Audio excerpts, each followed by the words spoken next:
Vivian Hale had always believed that love could survive anything until the night her husband ordered champagne to celebrate leaving her. Across a white tablecloth at London's most exclusive restaurant, Adrian Cross looked her in the eye and told her he'd found someone better, someone younger, someone worth the life they'd built together. He expected her to cry, to beg, to shatter like fine china dropped on marble. Instead, Vivian did something far more dangerous. She smiled, picked up her wine glass, and began planning his complete destruction. If you want to see how a woman takes back everything that was stolen from her, stay until the end. Hit that like button and drop a comment with your city so I can see how far this story travels. The restaurant was called Lumiere, which Vivian had always thought was pretentious. Too many mirrors, too much gold leaf, too many people trying desperately to look like they belonged. But Adrian loved it here. He loved being seen in places like this, loved the way the staff knew his name, loved the tiny portions arranged like abstract art on oversized plates. Tonight he'd made reservations 3 weeks in advance. Their anniversary was still 2 months away, and it wasn't her birthday. When he'd told her to wear something nice, she'd felt a small flutter of hope. Maybe he'd finally noticed how distant they'd become. Maybe he wanted to fix things.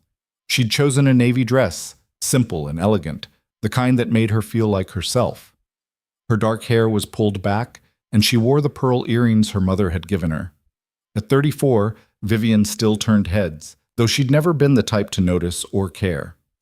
Adrian was already at the table when she arrived. He looked good. He always did. Tailored suit, perfect hair, that confident smile that had first attracted her 8 years ago when they'd met at a gallery opening. He stood when he saw her, kissed her cheek with the kind of distant affection you'd give a colleague. "You look lovely," he said, and she could hear the performance in it. "Thank you." She sat down, placed her clutch on the table, and studied his face. Something was different. His eyes were bright, almost excited, like a kid with a secret. The waiter appeared immediately. Adrian had that effect on service staff. He ordered champagne without asking her preference, then spent 5 minutes discussing the wine list with an enthusiasm that felt excessive even for him. When they were alone again, Vivian folded her hands on the table. "So, what's the occasion? Can a husband take his wife out for a nice dinner?" "Of course he can." She kept her voice level. "But you don't." Adrian's smile flickered. He'd probably expected her to play along, to pretend this was normal. They'd gotten good at pretending over the years. Pretending they were happy. Pretending they still talked about anything that mattered. Pretending the space between them wasn't growing wider every day. The champagne arrived in a bucket of ice. Adrian made a show of tasting it, nodding his approval like he knew the difference between a good year and a great one. He didn't. Vivian had always been the one with the refined palate, but he'd never let that stop him from performing expertise. He poured for both of them, raised his glass. To honesty. That's when she knew. The word hung in the air like smoke. Honesty. People only toasted to honesty when they were about to blow your life apart. Vivian lifted her glass but didn't drink. She watched him over the rim, waiting. Adrian took a long sip, set down his glass, and leaned back in his chair with the casual confidence of a man who thought he held all the cards. "I've been doing a lot of thinking lately, about us, about what I want from life." "Go on." "We've been together a long time, Viv. 8 years married, 9 altogether. That's not nothing." "No," she said quietly. "It's not nothing. But I think we both know things haven't been right for a while." He was using his boardroom voice, the one he deployed when he wanted to sound reasonable while saying something unreasonable. "We've grown apart. We want different things, and I think it's time we both admitted that." Vivian set down her glass with careful precision. The champagne had gone flat in her mouth. "What are you saying, Adrian?" He had the decency to pause, at least, to look almost uncomfortable. But then that expression smoothed away, replaced by something harder. "I'm saying I've met someone. Someone who makes me feel alive again. Someone who reminds me what it's like to be excited about the future." The words should have hurt. They were designed to hurt, but Vivian felt strangely detached, like she was watching this scene happen to someone else. Someone. Her name is Lila Mercer. He caught himself, smiled slightly. "Well, it doesn't matter who she is. What matters is that I've realized I can't keep living a lie. I owe it to both of us, to be honest. There it was again. Honesty. As if cheating on your wife was somehow noble when you admitted it over expensive champagne. How long? Vivian's voice came out steady, almost clinical.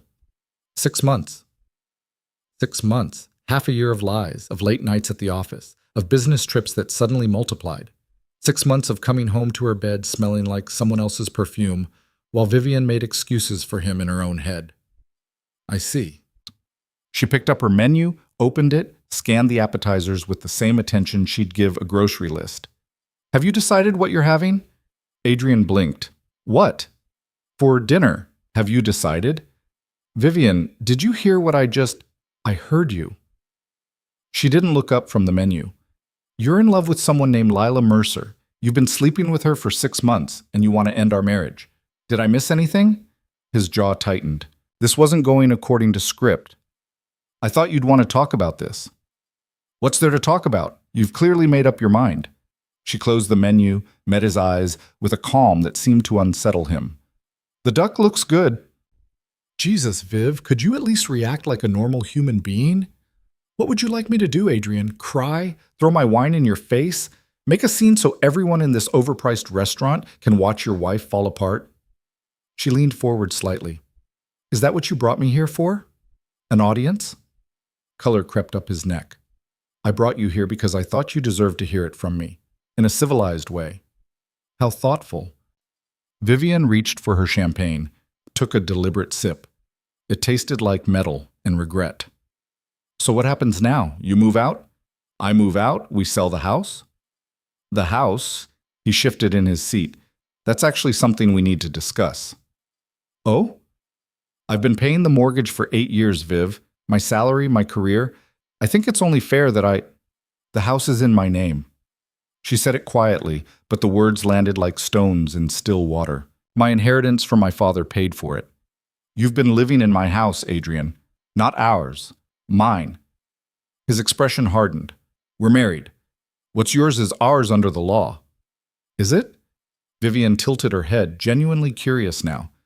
You seem awfully confident about that. Have you consulted a lawyer already? The way his eyes flickered told her everything. Of course he had. He'd planned this whole thing, probably had divorce papers drafted and ready to go. This dinner was just theater, a chance to play the magnanimous husband who tried to do things the right way. I've sought some advice, yes. I wanted to understand my options. Your options. Vivian felt something cold settle in her chest, something that felt almost like relief. At least now she knew. At least the uncertainty was over. And what did your lawyer tell you? That we should divide assets equitably. I keep the house or buy out your share, you keep your little business. We both move on with our lives. Her little business. The consulting firm she'd built from nothing. The one that had supported them both when Adrian was between jobs 3 years ago. The one he'd called cute when she landed her first major contract. I see. Don't be difficult about this, Vivian. I'm trying to be fair. Fair. She turned the word over in her mouth like wine. You want to take my house, the one my father left me, and call it fair? It's been our home for 8 years. I've made improvements, paid for. Paid for? Something sharp crept into her voice now. With what money, Adrian? Because as far as I know, you've been chronically overdrawn for the past 6 months. I've covered 3 mortgage payments myself because you said your bonus was delayed. He had the grace to look away. That's temporary. A cash flow issue. Where's the money going, Adrian? We're not discussing my finances right now. Oh, but we're discussing mine. Vivian set down her glass with enough force to make it ring. You want to take my house, take half of everything I've built, and you can't even tell me where your own salary is going? I don't owe you an accounting. No. She stood up, reached for her clutch. No, I suppose you don't. Not yet. Adrian looked genuinely surprised. Where are you going? Home. My home. To my house. She pulled out her phone, opened her banking app with hands that had started to shake. Enjoy your dinner, Adrian, and your honesty. Vivian, sit down. We're not done talking. Oh, I think we are. She was looking at her phone now, at their joint savings account, and the number staring back at her made the room tilt. Adrian, where's the money? What money? Our savings. There should be £43,000 in this account. What? She turned the screen toward him, watched his face go carefully blank. There's 800. I can explain that. Then explain. Her voice had gone very quiet. People at nearby tables were starting to glance over, but she didn't care anymore. Explain where £42,000 went. He stood up, tried to take her arm. She jerked away. Not here, Viv. Come on, let's go outside and… No. She pulled up transaction histories, months of withdrawals and transfers she'd never authorized. No, we're going to talk about this right here, right now, because I'm looking at charges for hotels I've never been to, restaurants I've never eaten at, purchases at jewelry stores where I've never shopped. I'm looking at 6 months of my money being spent on your… What did you call her? Lila? Lower your voice. Don't you dare tell me to lower my voice. The phone was shaking in her hand. You didn't just cheat on me. You robbed me. Adrian grabbed her wrist, pulled her close enough that only she could hear. His voice was ice. You're making a scene. If you don't calm down and sit back down right now, I will make sure everyone knows exactly what kind of hysterical, unstable woman you are. Vivian looked at his hand on her wrist, at the white pressure of his fingers, and something in her went perfectly, crystalline calm. She'd been afraid of this man for so long without realizing it, afraid of his moods, his criticism, his ability to make her feel small. But fear required respect, and respect required believing someone had power over you. She didn't believe that anymore. Let go of me. She said it loud enough that the couple at the next table definitely heard. Let go of me right now, or I will scream. He dropped her wrist like she'd burned him. Around them, the restaurant had gone quiet, that terrible, fascinated silence of people pretending not to watch while catching every detail. Vivian stepped back, straightened her dress, and looked at her husband with perfect clarity. He was smaller than she'd thought, just a man in an expensive suit who'd convinced himself that wanting something made it his. I'll be out of the house by morning, he said, low and vicious. And then my lawyer will be in touch. You're going to regret this. No, Adrian. She shouldered her bag, held her head high. You are. She walked out of Lumiere with every eye in the restaurant following her. Let them look. Let them whisper. Let them turn this into gossip for their own dinner parties. She'd given them a show after all. The night air hit her like a slap, cold and sharp and real. Vivian walked 3 blocks before her legs started to shake, 5 blocks before she had to stop and lean against a building, 7 blocks before she admitted to herself that she was lost. Not lost in London, she'd lived here for a decade, knew these streets like her own heartbeat. Lost in her life. Lost in the wreckage of everything she'd thought was solid. Her phone buzzed, a text from Adrian. Don't change the locks, I have rights. She stared at it for a long moment, then opened her contacts and scrolled to a name she hadn't called in 3 years. Margaret Chen. They'd gone to university together, studied law while Vivian was doing business. Margaret had gone on to become one of London's most ruthless divorce attorneys, famous for making rich men cry. The phone rang twice before a crisp voice answered. Vivian Hale, I was wondering when you'd call. You knew? Sweetheart, I've known for 4 months. Saw your husband with his little girlfriend at the Ivy, pawing at each other like teenagers. I nearly called you then, but… A pause. Well, these things have a way of revealing themselves. Vivian closed her eyes. 4 months. People had known before she did. Can we meet? Where are you? Somewhere in Chelsea. I'm not entirely sure. Send me your location. I'll have a car there in 10 minutes. Margaret's voice gentled slightly. And Vivian, whatever you're feeling right now, anger, humiliation, heartbreak, I need you to set it aside. Can you do that? I don't understand. Emotion is a luxury we can't afford.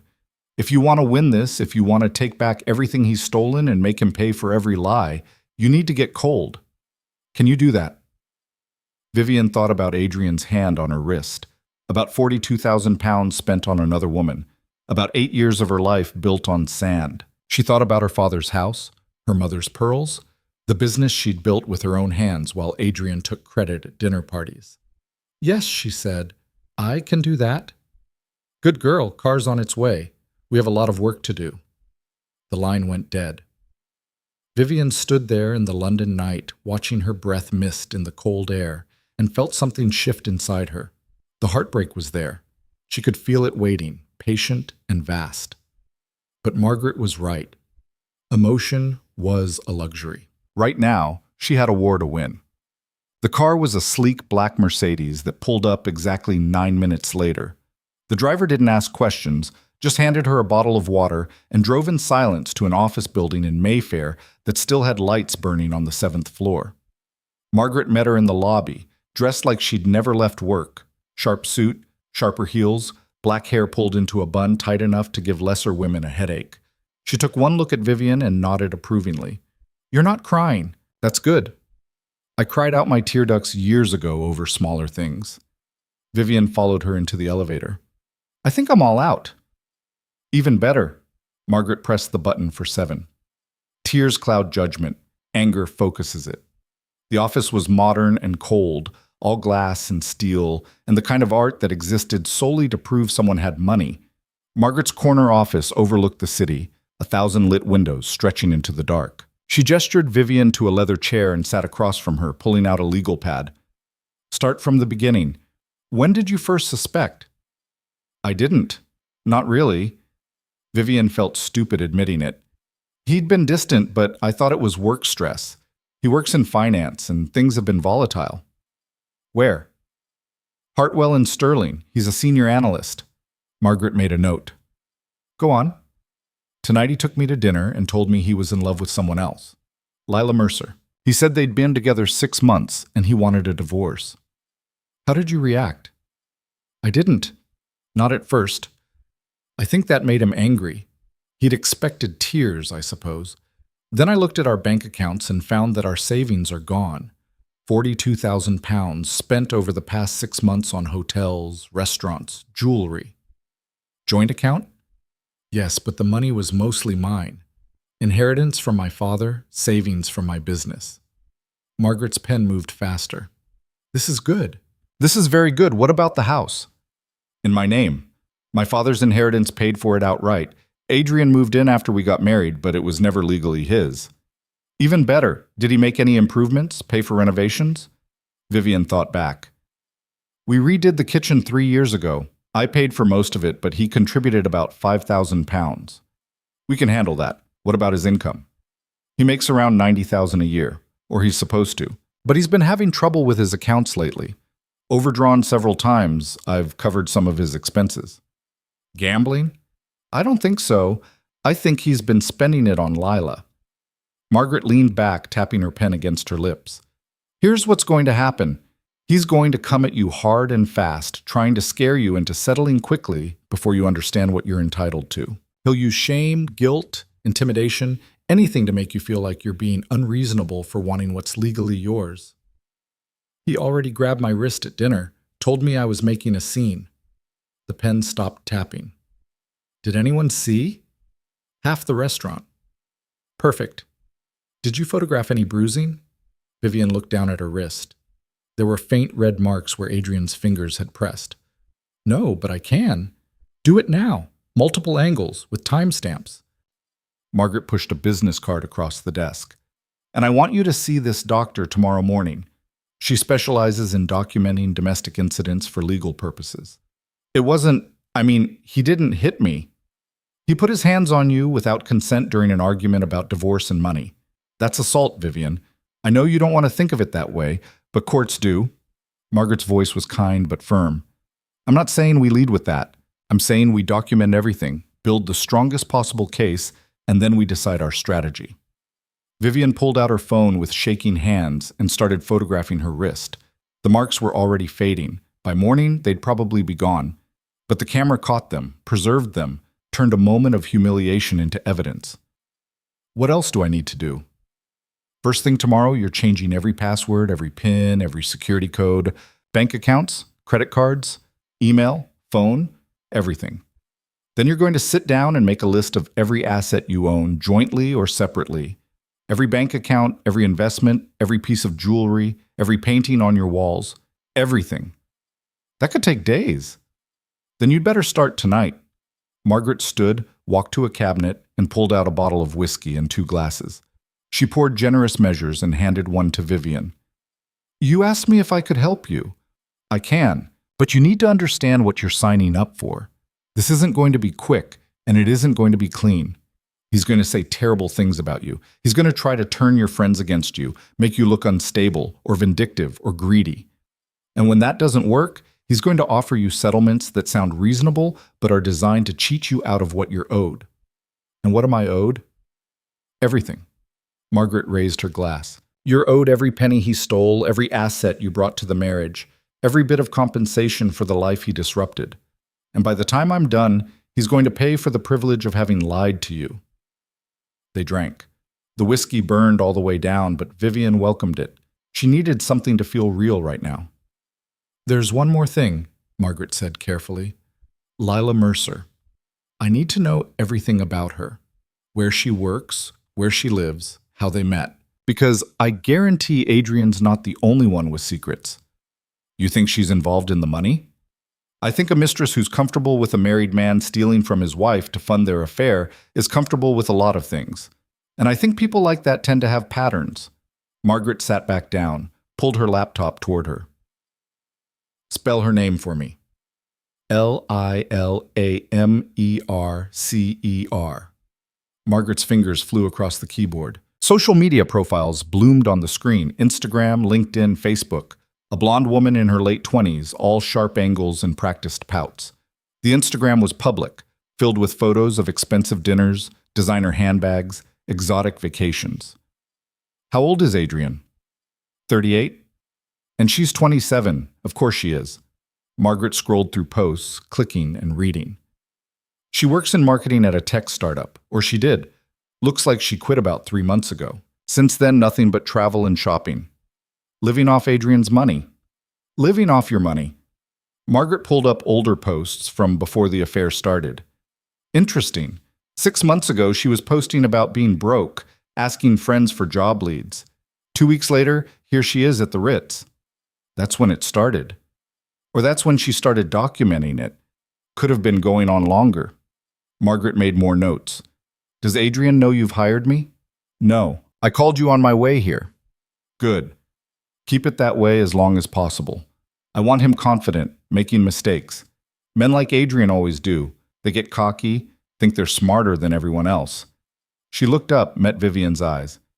He's going to come home tonight expecting to find you devastated. Instead, I want you to be gone. Gone where? Do you have family in London? Friends you trust?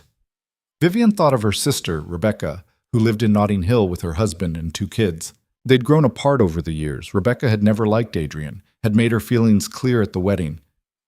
My sister. Call her. Tell her you need a place to stay, but don't explain everything yet. Just enough to get you through the door. Then tomorrow, while Adrian's at work, you're going to go back to the house with a locksmith and change every lock. Can I do that? Legally?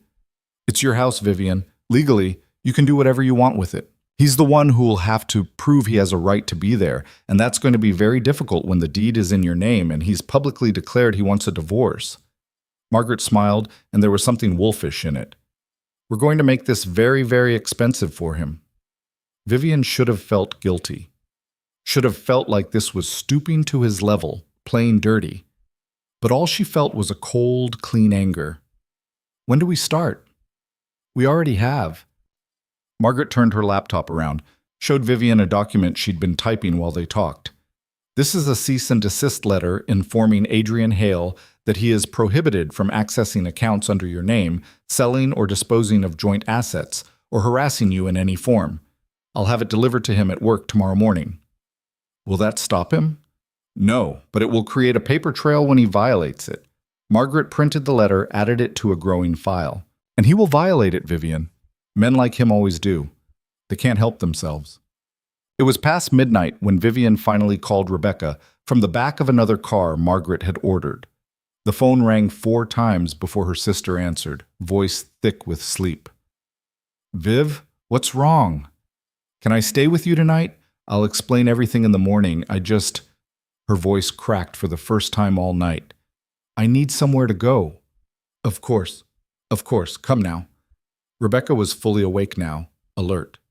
Are you safe? Are you hurt? I'm fine. I'm in a car. I'll be there in 20 minutes. The door will be open.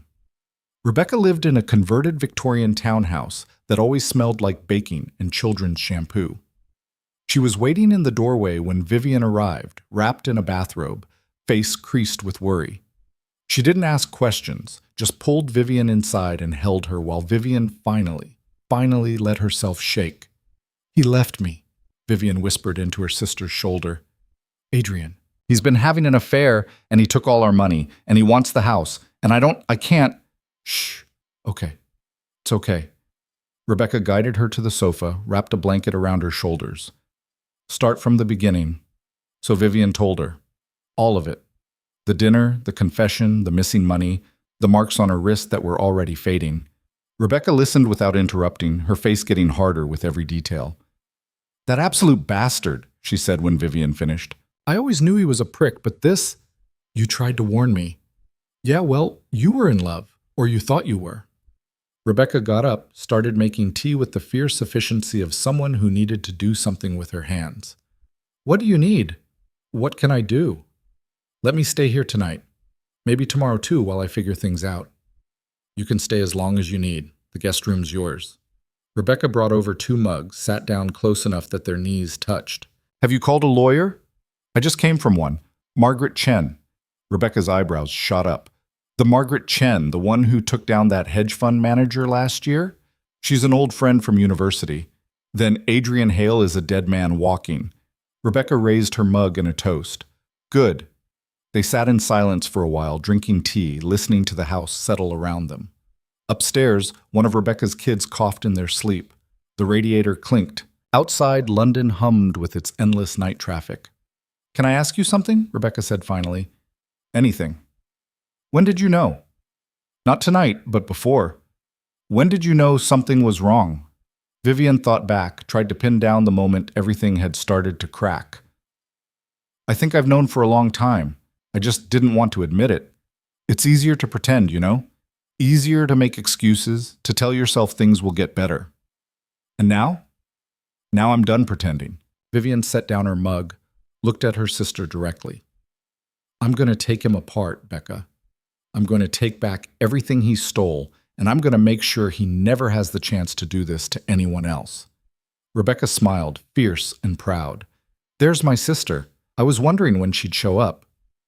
Vivian slept that night in Rebecca's guest room, under a quilt that smelled like lavender and safe things. But she didn't sleep well. Every time she closed her eyes, she saw Adrian's face across that table, saw the satisfaction in his smile when he told her about Lila, saw the way he'd grabbed her wrist, trying to control her one last time. She woke up at 5 in the morning with her phone buzzing. 3 texts from Adrian. "Where are you?" "This is childish, Vivian. Come home so we can discuss this like adults." "If you've changed the locks?" "I'm calling the police." She screenshot all 3, sent them to Margaret, then blocked his number. Let him call the police. Let him explain why his wife had to flee her own home because he'd assaulted her in public. By 6, she was showered and dressed in the same clothes from last night. Rebecca was already up, making breakfast for her kids, 2 tow-headed boys who looked at Vivian with the frank curiosity of children who knew something was wrong but not what. "Auntie Viv, are you living here now?" the younger one asked through a mouthful of cereal. "Just visiting, sweetheart." "Mum says Uncle Adrian's a tosser." "Charlie!" Rebecca shot her son a look, but there was no real heat in it. "Well, you did say it." "I said it to your father, not to you." She turned to Vivian. "Sorry, 6-year-olds have no filter." "It's fine." Vivian found she was almost smiling. "And for the record, Mum's right." Her phone buzzed again. "Margaret, doctor's appointment is at 9. I've sent you the address. After that, meet me at your house with the locksmith. I want photographs of everything before Adrian has a chance to take anything." Vivian texted back. "He has keys, not for long." The doctor's office was in Harley Street, all quiet professionalism and potted plants. Doctor Sarah Okonkwo was a woman in her 50s with steady hands and kind eyes who photographed Vivian's wrist from every angle, took detailed notes about the incident, and had Vivian sign a statement that would hold up in court. "I've seen worse," she said gently, "but I've also seen women who didn't document things like this regret it later. You're being smart." "I'm being paranoid." "No." Dr. Okonkwo met her eyes. You're being careful. There's a difference. By 10:30, Vivian was standing on her own doorstep with Margaret, a locksmith named Dave, who'd seen it all before, and a photographer Margaret had hired to document the house's condition. Adrian's car wasn't in the drive. He'd be at work, or so she hoped. Her key still worked. The house was exactly as she'd left it yesterday morning, before the world had tilted. Coffee mug in the sink, Adrian's jacket on the back of a chair, mail piled on the hall table. It looked like a home. It looked like a lie. Start with the bedrooms, Margaret instructed the photographer. Then the office, the living areas, anything with valuables. I want proof of condition, proof of contents. Vivian walked through her own house like a stranger, watching the photographer document her life. The bedroom she'd shared with Adrian, the closet where his clothes hung next to hers, the bathroom where his toothbrush still sat in its holder. She went to his nightstand first, opened the drawer expecting nothing, found a receipt tucked under a stack of business cards. The Connaught Hotel, dated 2 weeks ago. £260 for a suite. Margaret, her voice was steady. I found something. Margaret appeared in the doorway, looked at the receipt, smiled that wolf smile again. Keep looking. They found more. Hotel receipts, restaurant bills, a bracelet from Cartier that Vivian had never seen. Credit card statements showing purchases she'd never made. It was all there. A complete paper trail of his affair, hidden in drawers and jacket pockets like he'd never expected her to look. He's an idiot, Margaret said, photographing each item. They always are. They think they're so clever, but they get lazy, arrogant. The locksmith finished the front door, moved to the back entrance. New locks, new keys, new safety. The house was becoming hers again, bit by bit. They were in Adrian's office when Vivian found the file. It was buried in the back of his filing cabinet, behind tax returns and old bank statements. A manila folder labeled DV in his handwriting, inside divorce paperwork. Already filled out, already filed. Dated 3 weeks ago. He'd been planning this for at least a month, maybe longer. Vivian, Margaret's voice was careful. What does DV stand for? But Vivian was reading the paperwork, the proposal for asset division. He wanted the house sold and profit split. He wanted half her business. He wanted maintenance payments because she earned more than him. He wanted everything. Divorce, I imagine, Vivian said. Her voice sounded distant, clinical. He filed 3 weeks ago. He's been planning this whole time. Then he committed fraud. Margaret took the file, started photographing pages. Every penny he spent from joint accounts after filing these papers is evidence of asset dissipation. Every lie about his finances is perjury waiting to happen. Vivian sat down in Adrian's desk chair, looked around his office, the leather chair, the expensive desk, the artwork she'd helped him choose. I want him destroyed.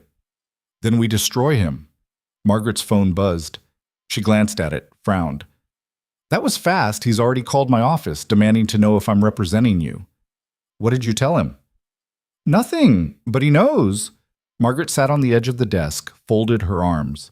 This is it, Vivian. Once I confirm I'm your attorney, this becomes real, official. There's no going back, no reconciling, no working it out. Good. Vivian met her eyes. I don't want to work it out. I want justice. Justice is expensive. So is my dignity, and he already stole £42,000 of my money. What's a little more for a good cause? Margaret smiled, pulled out her phone, and made a call. This is Margaret Chen calling for Adrian Hale. Please inform him that as of 10:45 this morning, I am officially retained as counsel for Vivian Hale in the matter of their divorce. All further communication should be directed through me, not my client. Any attempt to contact Mrs. Hale directly will be considered harassment and documented accordingly. She hung up. And now we wait for him to make his first mistake. They didn't have to wait long. Adrian's first mistake came through the letterbox at 2 in the afternoon. Vivian was still at the house with Margaret, going through files in the study, when she heard the metallic scrape of the mail slot. She walked to the front door expecting bills or catalogs, found instead a single white envelope with her name scrawled across the front in Adrian's handwriting. No address, no stamp, hand-delivered. Don't touch it, Margaret said, appearing behind her. Use gloves. You think there's anthrax in there? I think we document everything. Margaret pulled latex gloves from her bag. Of course she had latex gloves in her bag, and carefully opened the envelope. Inside was a single sheet of paper, typed. Vivian, I don't know what game you think you're playing, but changing the locks on our home is illegal and I won't tolerate it. I'm giving you until 6 p.m. today to provide me with a new key. If you refuse, I'll have no choice but to involve the police. This is your only warning. We can do this the easy way or the hard way. Your choice. Margaret photographed it front and back, then placed it in a clear plastic sleeve. Threatening language, unreasonable demands, hand-delivered to circumvent the cease and desist. This is beautiful. Beautiful? He's already violating a legal order not to contact you. And he came here, to the house, which means we can document trespassing if he tries it again.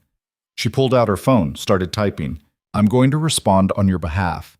Make it very clear that all communication goes through me. Then we're going to install cameras. Cameras? Front door, back door, driveway. I want footage if he comes back. Margaret looked up from her phone. He will come back, Vivian. Men like Adrian can't accept losing control. Right now he's panicking because nothing's going according to his plan. You were supposed to cry and beg. Instead, you've hired the most aggressive divorce attorney in London and locked him out of what he considers his house. He's going to escalate. How? Could be anything. Showing up unannounced, going through your finances, looking for leverage, trying to turn friends against you. Worst case, he gets physically aggressive again. Vivian thought about his hand on her wrist, the cold fury in his eyes. Should I be scared? You should be careful. There's a difference. Margaret finished her text, looked at Vivian seriously. But I also need you to know this is when most people give up. When it gets hard and messy and starts affecting your daily life. He's counting on you getting tired of fighting. Are you going to get tired? No. Even when he makes it personal, even when he drags your name through the mud. Especially then. Margaret's smile was sharp as a blade. Then let's make sure he knows exactly what he's dealing with. They spent the rest of the afternoon turning Vivian's house into a fortress. Security cameras went up at every entrance. Margaret had Vivian photograph every room, every valuable item, creating an inventory that would make it impossible for Adrian to claim he'd contributed more than he had. They documented the contents of his closet, his desk, his bedside drawer, every receipt, every bank statement, every scrap of paper that might prove useful. At 4:30, Vivian's phone rang, an unknown number. She let it go to voicemail, then listened to the message on speaker so Margaret could hear.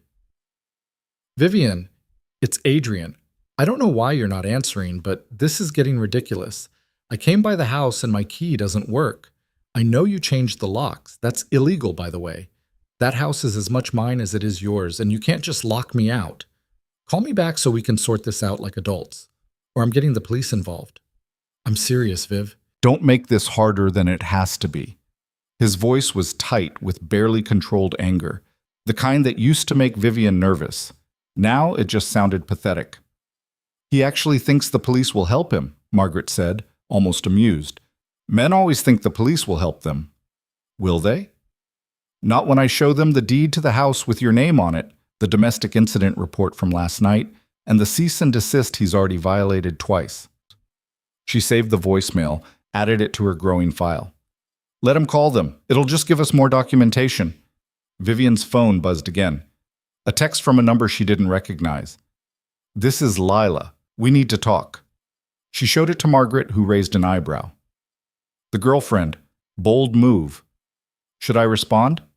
Absolutely not. But save it. Margaret leaned back against the kitchen counter, arms folded. She's testing the waters, seeing if she can manipulate you directly since Adrian's not having any luck. Don't give her the satisfaction. Another text. I know you're reading these. Adrian told me what you did. Locking him out of his own house? Really mature, Vivian. Then another. You're making this so much harder than it needs to be. He just wants to be happy. Why can't you let him go? Vivian felt heat rising in her chest, the urge to respond, to defend herself. But Margaret was watching her with that cool attorney gaze, and she remembered what she'd said. Emotion is a luxury we can't afford. She's trying to bait you, Margaret said quietly. Don't take it. She's using my money to live on, and she has the nerve to tell me I'm immature? Of course she does. In her mind, you're the obstacle, the bitter ex-wife who won't accept reality.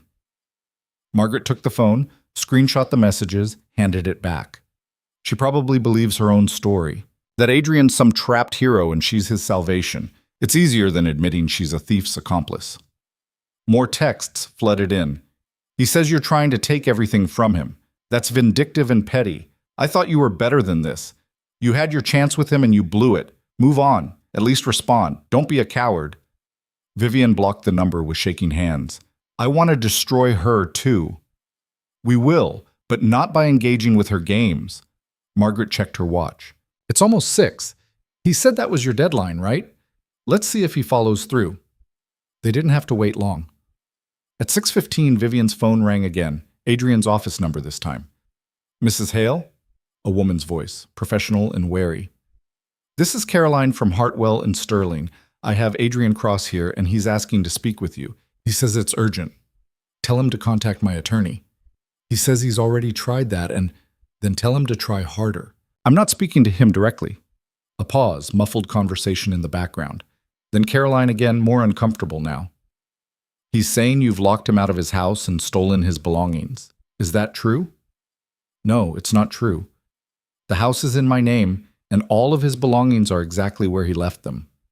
Vivian kept her voice calm, professional. As I said, any further communication needs to go through my attorney, Margaret Chen. If he continues to harass me through your office, I'll consider it workplace harassment and respond accordingly.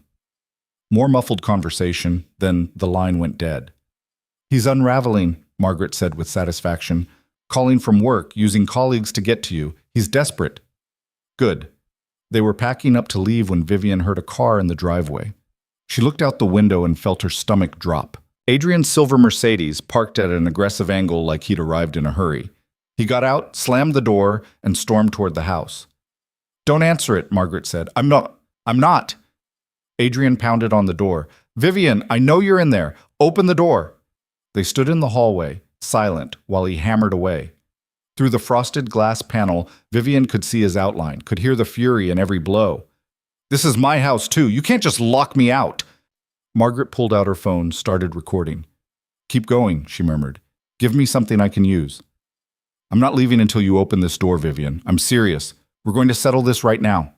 More pounding, hard enough that the door rattled in its frame. Then his voice changed, went quieter, more dangerous.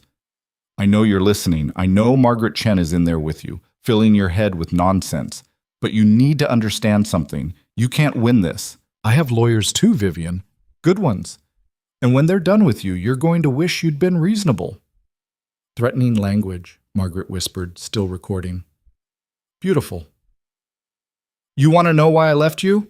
Adrian was shouting again now. Because you're cold, Vivian. You're a cold, frigid bitch who cares more about being right than being happy. Lila makes me feel alive. She makes me feel like a man. You just made me feel... He stopped. Vivian could see him through the glass, leaning against the door frame, and for a moment she thought he might be crying. You just made me feel small, he said, quieter now. Every day. Every interaction. Like I was never good enough, never smart enough, never successful enough. Do you know what that's like? Living with someone who makes you feel worthless. Vivian felt something twist in her chest. Not guilt. She was done with guilt. But something close to pity. He actually believed what he was saying, had convinced himself that this was her fault, that his affair and theft were justified because she'd somehow failed him. I'm giving you one last chance, Adrian said, straightening up. Open this door, give me my key, and we can discuss the divorce like civilized people, or keep playing these games and see what happens. Your choice. Silence. Vivian counted to 10, then 20. On the other side of the door, she heard Adrian mutter something under his breath, heard his footsteps retreat to his car. The engine started, tires screeched, and he was gone. Margaret stopped recording, played it back to check the audio. That's usable. Threatening, emotionally abusive language, refusal to leave private property when asked. We add this to the assault at the restaurant, and we've got a pattern. He sounded broken. He sounded like a man who's never been told no before. Margaret saved the recording, backed it up to 3 different clouds. And now he's panicking because his victim isn't playing along. This is going to get worse before it gets better, Vivian. Are you ready for that? Vivian thought about the man she'd married 8 years ago, the one who'd seemed so confident and together. She tried to reconcile that memory with the one who just screamed at her through a locked door and couldn't find the connection. Maybe he'd always been this person. Maybe she'd just been too in love to see it. I'm ready. They left the house together, set the new alarm system, drove in separate cars back to Margaret's office. By the time they arrived, there were 6 more missed calls from Adrian's office number and 3 from numbers Vivian didn't recognize. Block them all, Margaret advised. He's trying to overwhelm you, make you so exhausted you'll give in just to make it stop. Don't let him. That night, back at Rebecca's house, Vivian lay in bed and listened to the sounds of a normal family. Rebecca and her husband talking in quiet voices downstairs. The kids fighting over whose turn it was to brush their teeth. The dog barking at something in the garden. Normal, boring, safe sounds. Her phone buzzed. Against her better judgment, she looked. Another unknown number. Another text. You're going to regret this. I promise you that. She blocked the number, turned off her phone, and tried to sleep. Tomorrow, Margaret had said, they'd file their response to Adrian's divorce petition.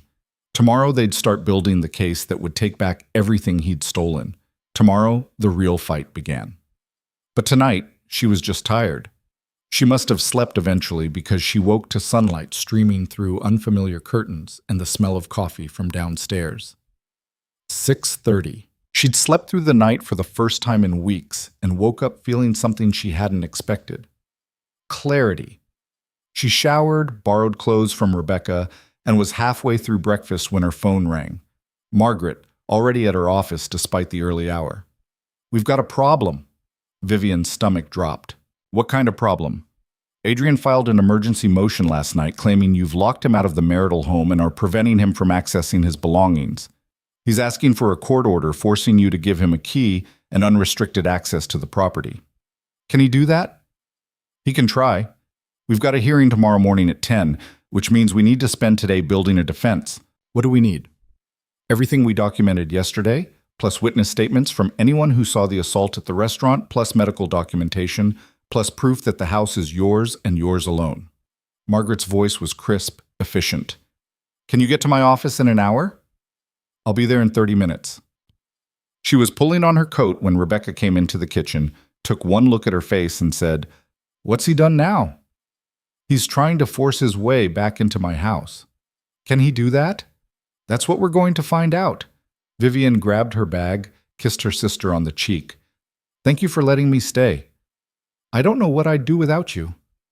You'd figure it out. You always do. Rebecca walked her to the door, held it open. But you don't have to figure it out alone. Remember that. The drive to Margaret's office took 40 minutes through morning traffic. Vivian spent it making lists in her head. Everyone who'd been at Lumiere that night, everyone who might have seen or heard what happened. It wasn't a long list. They'd been in a corner, relatively isolated. But the couple at the next table had definitely noticed, and the waiter had come over right after Adrian grabbed her wrist.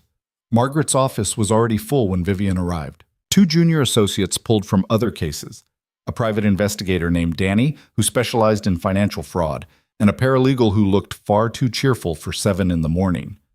We've got 26 hours to build a case, Margaret announced, spreading files across the conference table. Adrian's arguing that he has a right to access the marital home because he's lived there for 8 years and his belongings are inside. We're arguing that he has no legal claim to a property he never owned, never contributed to purchasing, and has actively threatened the owner of. What about his belongings? One of the associates asked. We're not preventing him from getting his things. We're preventing him from having unsupervised access to Vivian's home. If he wants his clothes and his razor, we'll box them up and deliver them to whatever hotel he's staying at. Margaret looked at Vivian. You're willing to return his belongings, correct? Of course, I don't want his things. Good. That shows reasonableness on our part. She turned to Danny, the investigator. What did you find? Danny pulled out a tablet, swiped through screens. Adrian Cross has been living at the Connaught for the past week, Suite 1712. He's been charging everything to a credit card that's maxed out. The hotel's getting nervous. He's also been making daily withdrawals from an ATM near Lila Mercer's flat in Kensington. How much? £200 a day? Every day for the past 5 days. That's £1,000 in cash that we can't track, but I'd bet my license it's going straight to her. Can we prove that?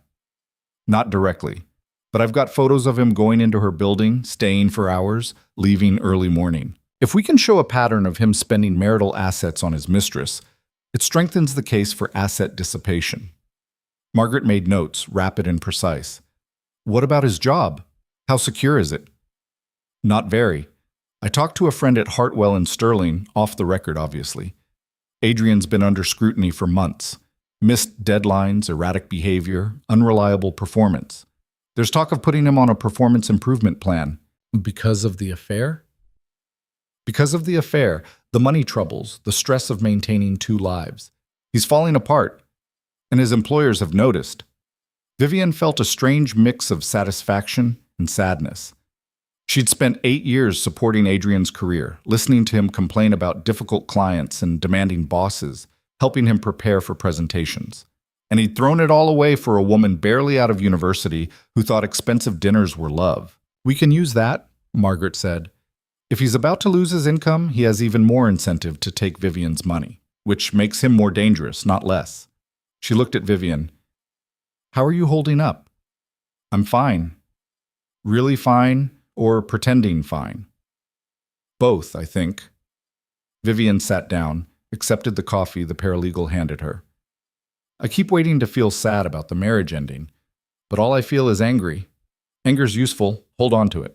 Margaret checked her watch. Okay, we've got a lot to do. Vivian, I need you to go through your phone and pull up any threatening or harassing messages from Adrian or Lila. Every text, every voicemail, every call log. Then I need you to make a list of everyone who was at Lumiere 2 nights ago, staff included. We're going to track down witnesses. What if they don't want to testify?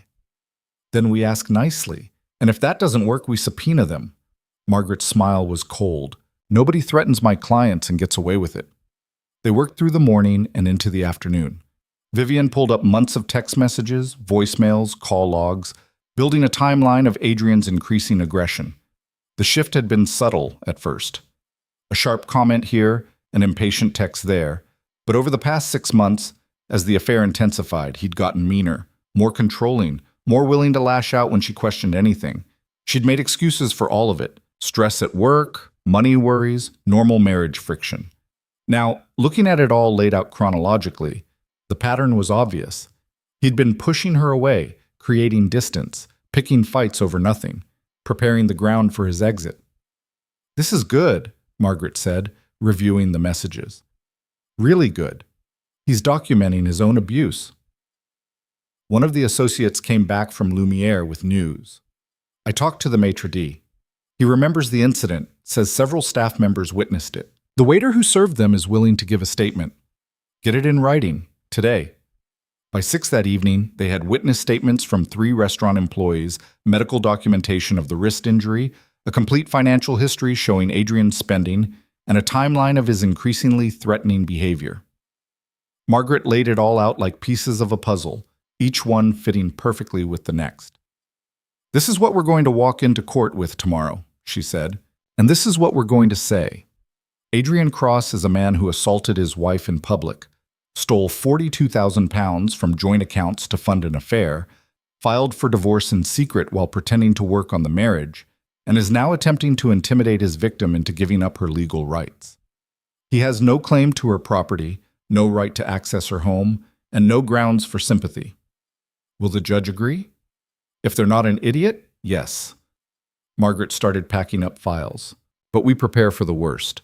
Adrian's lawyer is going to paint him as the wounded party, the devoted husband driven away by a cold, controlling wife. They'll say you changed the locks out of spite, that you're keeping his things hostage, that you're being unreasonable. How do we counter that? With the truth, and with the fact that you've offered, multiple times through counsel, to return his belongings. He's the one refusing to communicate through proper channels. He's the one making threats. He's the one who chose to assault you instead of having a civilized conversation. She looked at Vivian seriously. Are you ready to sit in a courtroom and look at him while we lay all of this out? Vivian thought about it. really thought about it, sitting across from Adrian, watching him try to play the victim while their marriage was dissected in front of strangers. It would be humiliating, painful, probably one of the hardest things she'd ever done. "Yes," she said, "I'm ready." That night, Rebecca's husband David took the kids to his mother's house so Vivian and Rebecca could have the living room to themselves. They ordered takeaway, opened wine, and pretended to watch television while Vivian's mind raced through every possible outcome for tomorrow. "What if I lose?" she said finally. "You won't." "But what if I do? What if the judge sides with him and gives him access to the house, and I'm stuck seeing him whenever he wants to show up?" Rebecca muted the television, turned to face her fully. "Then we deal with it. We change tactics. We appeal. We keep fighting. But you won't lose, Viv. You've got the law on your side. You've got evidence, and you've got the best attorney in London.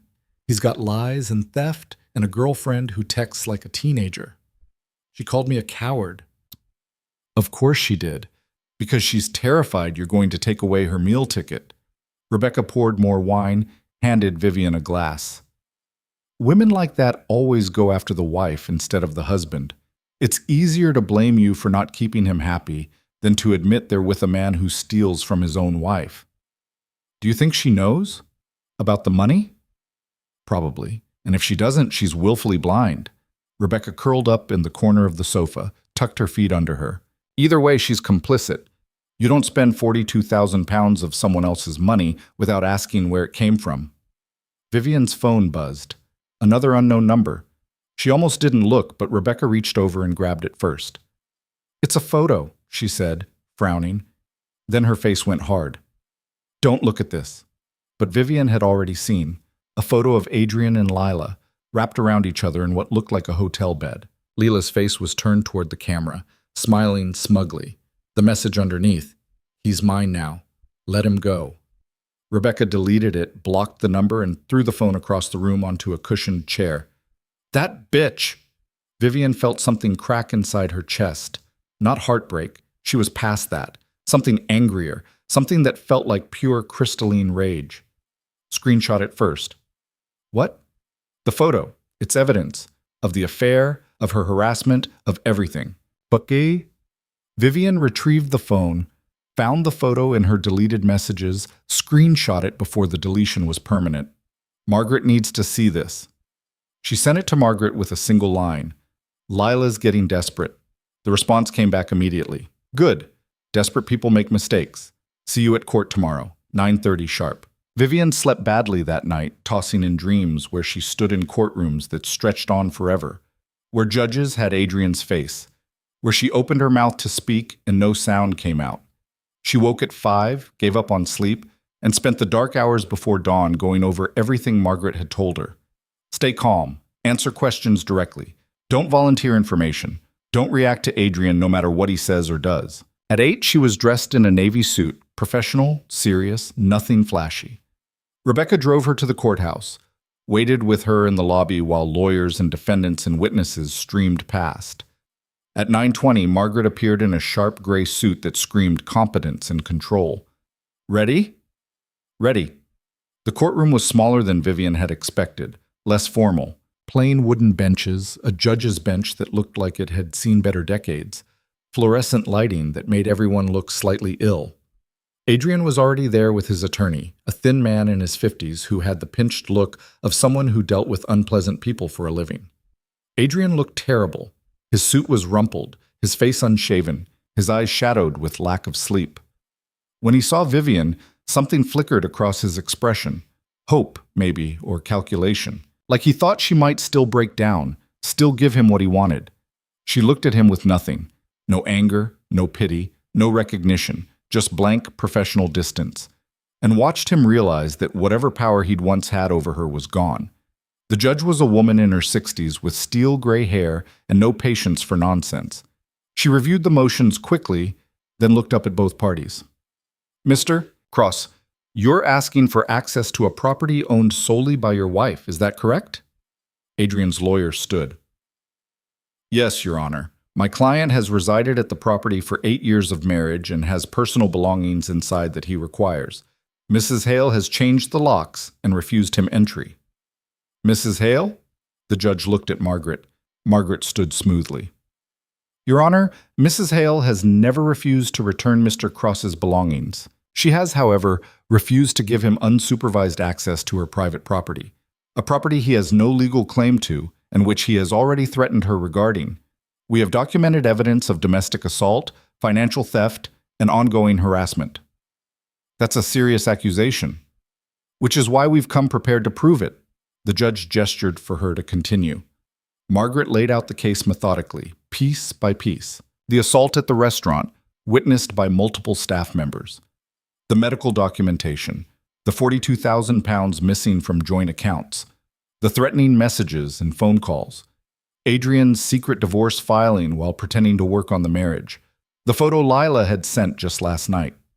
Adrian's lawyer tried to object to paint it as vindictive exaggeration. But the evidence was right there, time-stamped and documented, and impossible to dismiss. Mr. Cross, the judge said when Margaret finished, do you deny assaulting your wife at a public restaurant? Adrian stood, and Vivian could see him trying to find the right words, the right spin. Your Honor, my wife was causing a scene. I simply tried to calm her down. By grabbing her wrist hard enough to leave bruises? It wasn't like that. She's exaggerating. We have witness statements that say otherwise. The judge looked at the medical photos, then at Adrian with open distaste. And what about the £42,000? That was joint money. I had every right to spend it. On hotels and jewelry for your mistress? That's my personal business. Not when it's spent from marital accounts during divorce proceedings. It's not. The judge set down the file, folded her hands. Mr. Cross, I'm going to be very clear with you. You have no legal claim to a property you never owned. You have no right to access that property over the owner's objections. And your behavior over the past several days suggests you pose a potential threat to Mrs. Hale's safety and well-being. I would never hurt her. You already did. The judge turned to Vivian. Mrs. Hale, are you willing to return your husband's personal belongings? Vivian stood. Yes, Your Honor. I've always been willing to return them. I simply want to do so safely. Then here's my order. Mrs. Hale will arrange for Mr. Cross's belongings to be packed and delivered to an address of his choosing within 7 days. Mr. Cross will have no access to the property itself. If he needs to retrieve something personally, he may do so with Mrs. Hale's attorney present at a mutually agreed time. Any further contact between the parties will go through their respective attorneys. Mr. Cross, if you violate this order, I will hold you in contempt. Do you understand? Adrian's face had gone white. Yes, Your Honor. Good. Motion denied. We're adjourned. The gavel came down, and just like that, it was over. Vivian felt Rebecca's hand squeeze her shoulder. She'd been sitting in the gallery the whole time. Margaret was already packing up her files, looking satisfied. Adrian didn't move. He sat there staring at the table while his lawyer gathered papers and murmured something Vivian couldn't hear. Then he looked up, found her eyes across the courtroom, and she saw it clearly. He'd lost. Really lost. And he was only just beginning to understand what that meant. They were halfway down the courthouse steps when Adrian caught up with them. Vivian, wait. She kept walking. Margaret touched her elbow, a silent reminder to stay calm, stay controlled. Rebecca was on her other side, a wall of protective sister energy that radiated, don't you dare. Vivian, please, I just want to talk. Through your attorney, Margaret said without turning around, as the judge just ordered.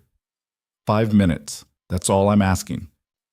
His voice cracked, and Vivian hated that she recognized that sound, the one he used when he wanted sympathy, when he needed her to soften and forgive. Please. Vivian stopped, turned around.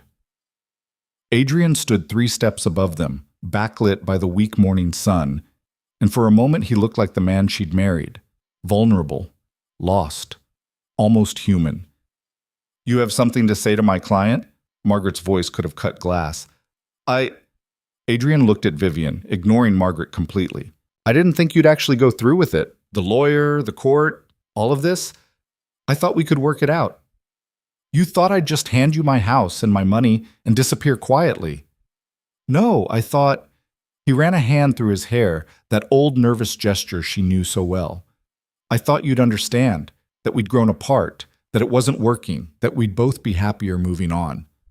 Moving on with 42,000 pounds of my money? His jaw tightened. That's what this is really about, isn't it? The money. Not the marriage, not us, just the money. Vivian felt Rebecca shift beside her, ready to jump in, but she held up a hand.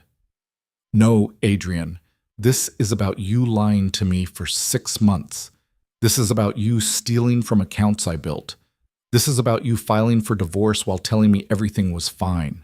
This is about you grabbing my wrist in a restaurant because I wouldn't cry on command. The money is just evidence of what you are. What I am? Color was creeping up his neck now. You want to talk about what I am? I'm the one who stayed in a marriage that was dead for years. I'm the one who tried to make it work while you were married to your business, too busy being successful to notice your husband was miserable. Then you should have left, filed for divorce, moved out, been honest. But you didn't, because you wanted to keep living in my house, spending my money, while you figured out if Lila was a sure thing. That's not... He stopped, looked at Margaret and Rebecca, seemed to remember they had an audience. Can we please talk about this in private? No, Margaret said flatly. I wasn't asking you. Well, I'm answering anyway. You want to communicate with Mrs. Hale? You do it through me. Those are the rules, and you're going to follow them, or the next time we're in front of a judge, I'm asking for a restraining order. Adrian's lawyer appeared at the top of the steps, looking harried. Adrian, we need to go. Now. But Adrian wasn't done. He took a step down, closing the distance between them, and Vivian saw Margaret's hand move to her phone. You're making a mistake, Viv. You think you're punishing me, but you're just hurting yourself. The longer you drag this out, the more expensive it gets. For both of us. I can afford it. Can you? Something nasty crept into his voice. Because from where I'm standing, your little consulting business isn't exactly thriving. How many clients do you have right now? 3? 4? How long before they hear about this mess and decide you're too much drama? Is that a threat? It's reality? You want to destroy me? Fine. But you're going down too. Margaret stepped between them, physically blocking Adrian's view of Vivian. This conversation is over. You have your court order. Follow it or face the consequences. Adrian looked at Margaret like he wanted to say something cutting, something that would hurt. But his lawyer was there now, hand on his arm, pulling him back. Adrian, car, now. They watched him go, stalking across the courthouse plaza toward a waiting taxi.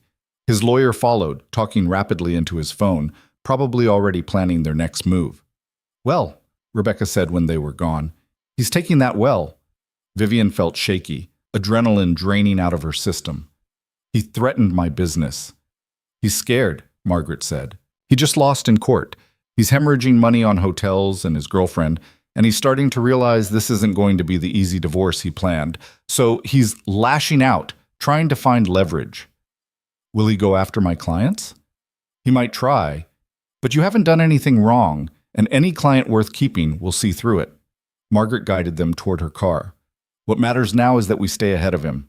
He's going to escalate, and we need to be ready. They drove back to Margaret's office in silence. Vivian stared out the window at London streaming past, gray and familiar and suddenly foreign.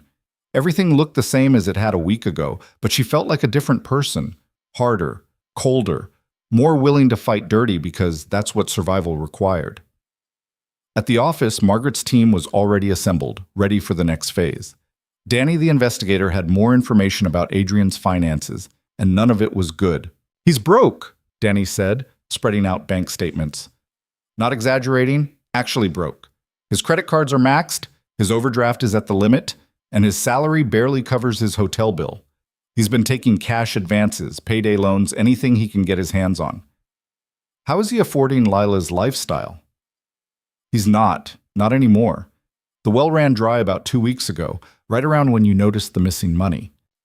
Danny pulled up Instagram on his tablet, showed them Lila's recent posts. Notice anything different? Vivian looked.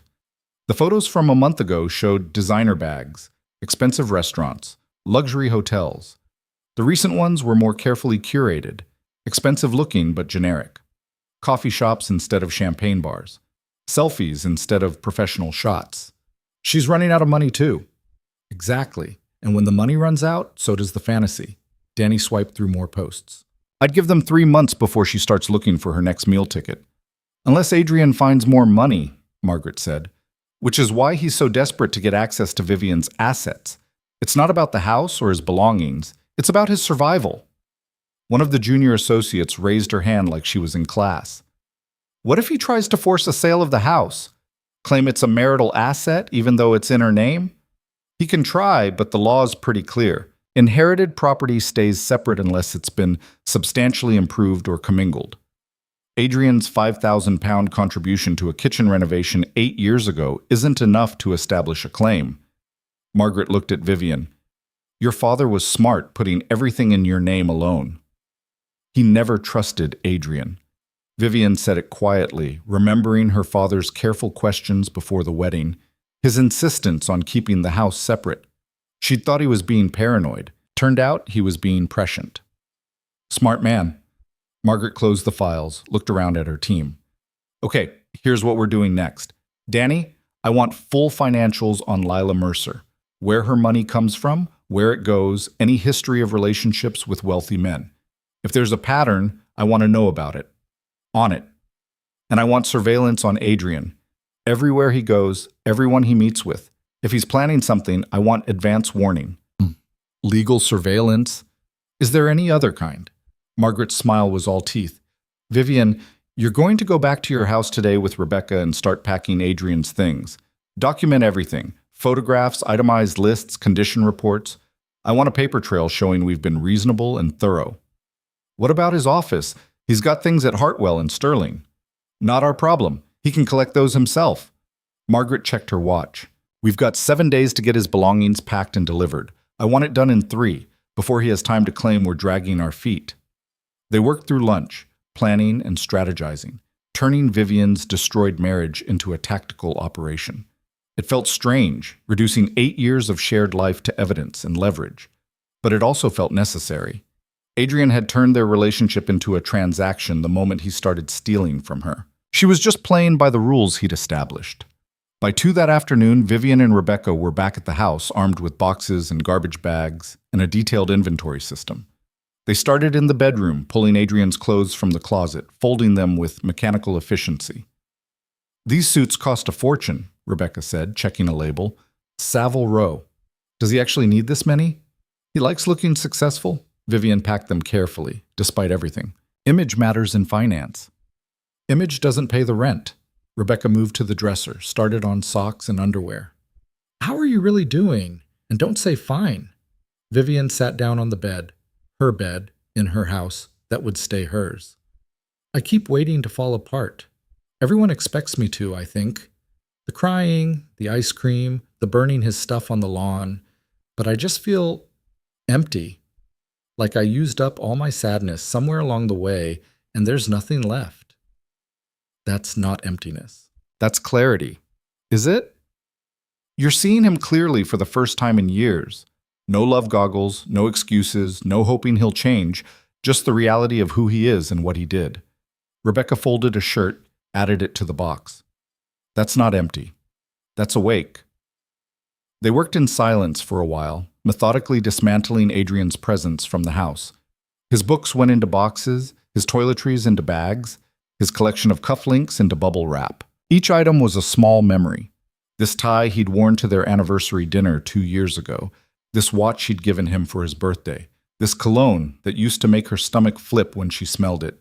Now it all just smelled like lies.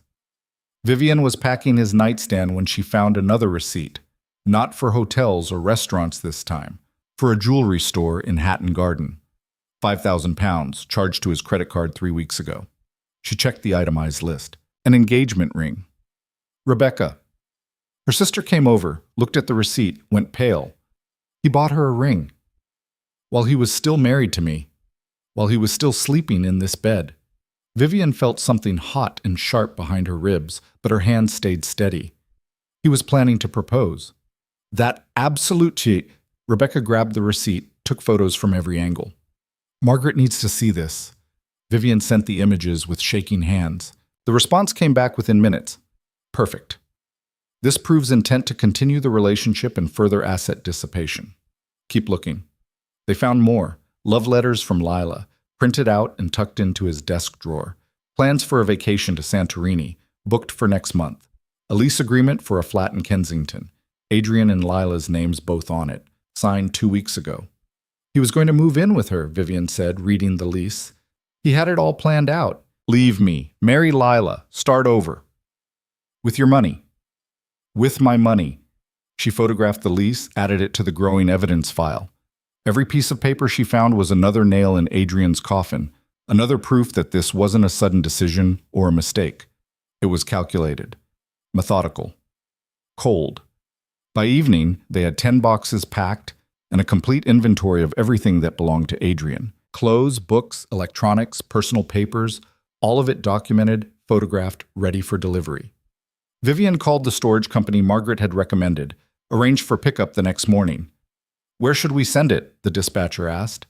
Vivian gave them the address of the Connaught, Suite 1712. Let Adrian explain to hotel management why he was receiving 10 boxes of belongings.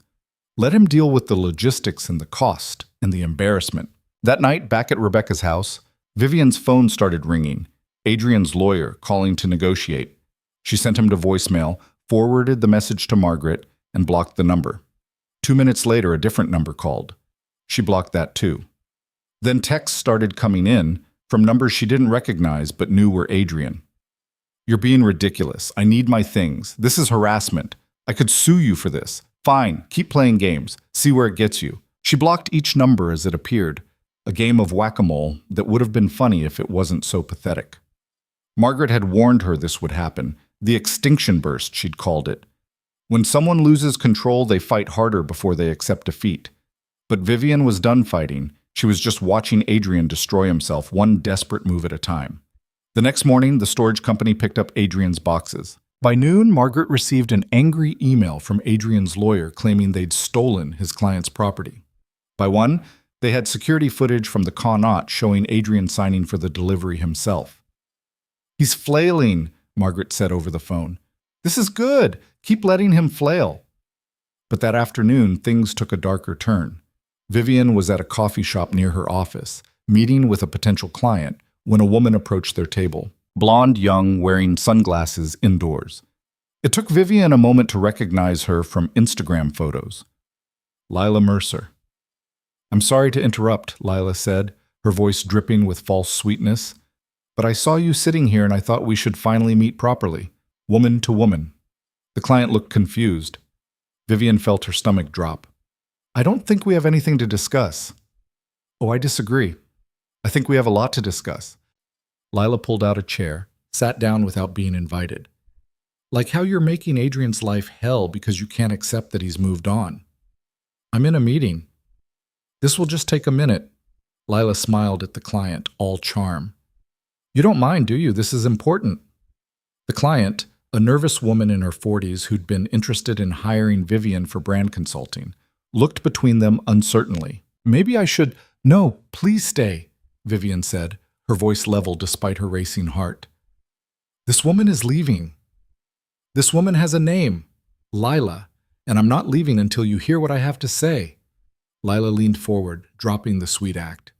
You need to stop this vindictive campaign. Drop the lawyers, give Adrian what he's entitled to, and move on with your life. He's entitled to nothing.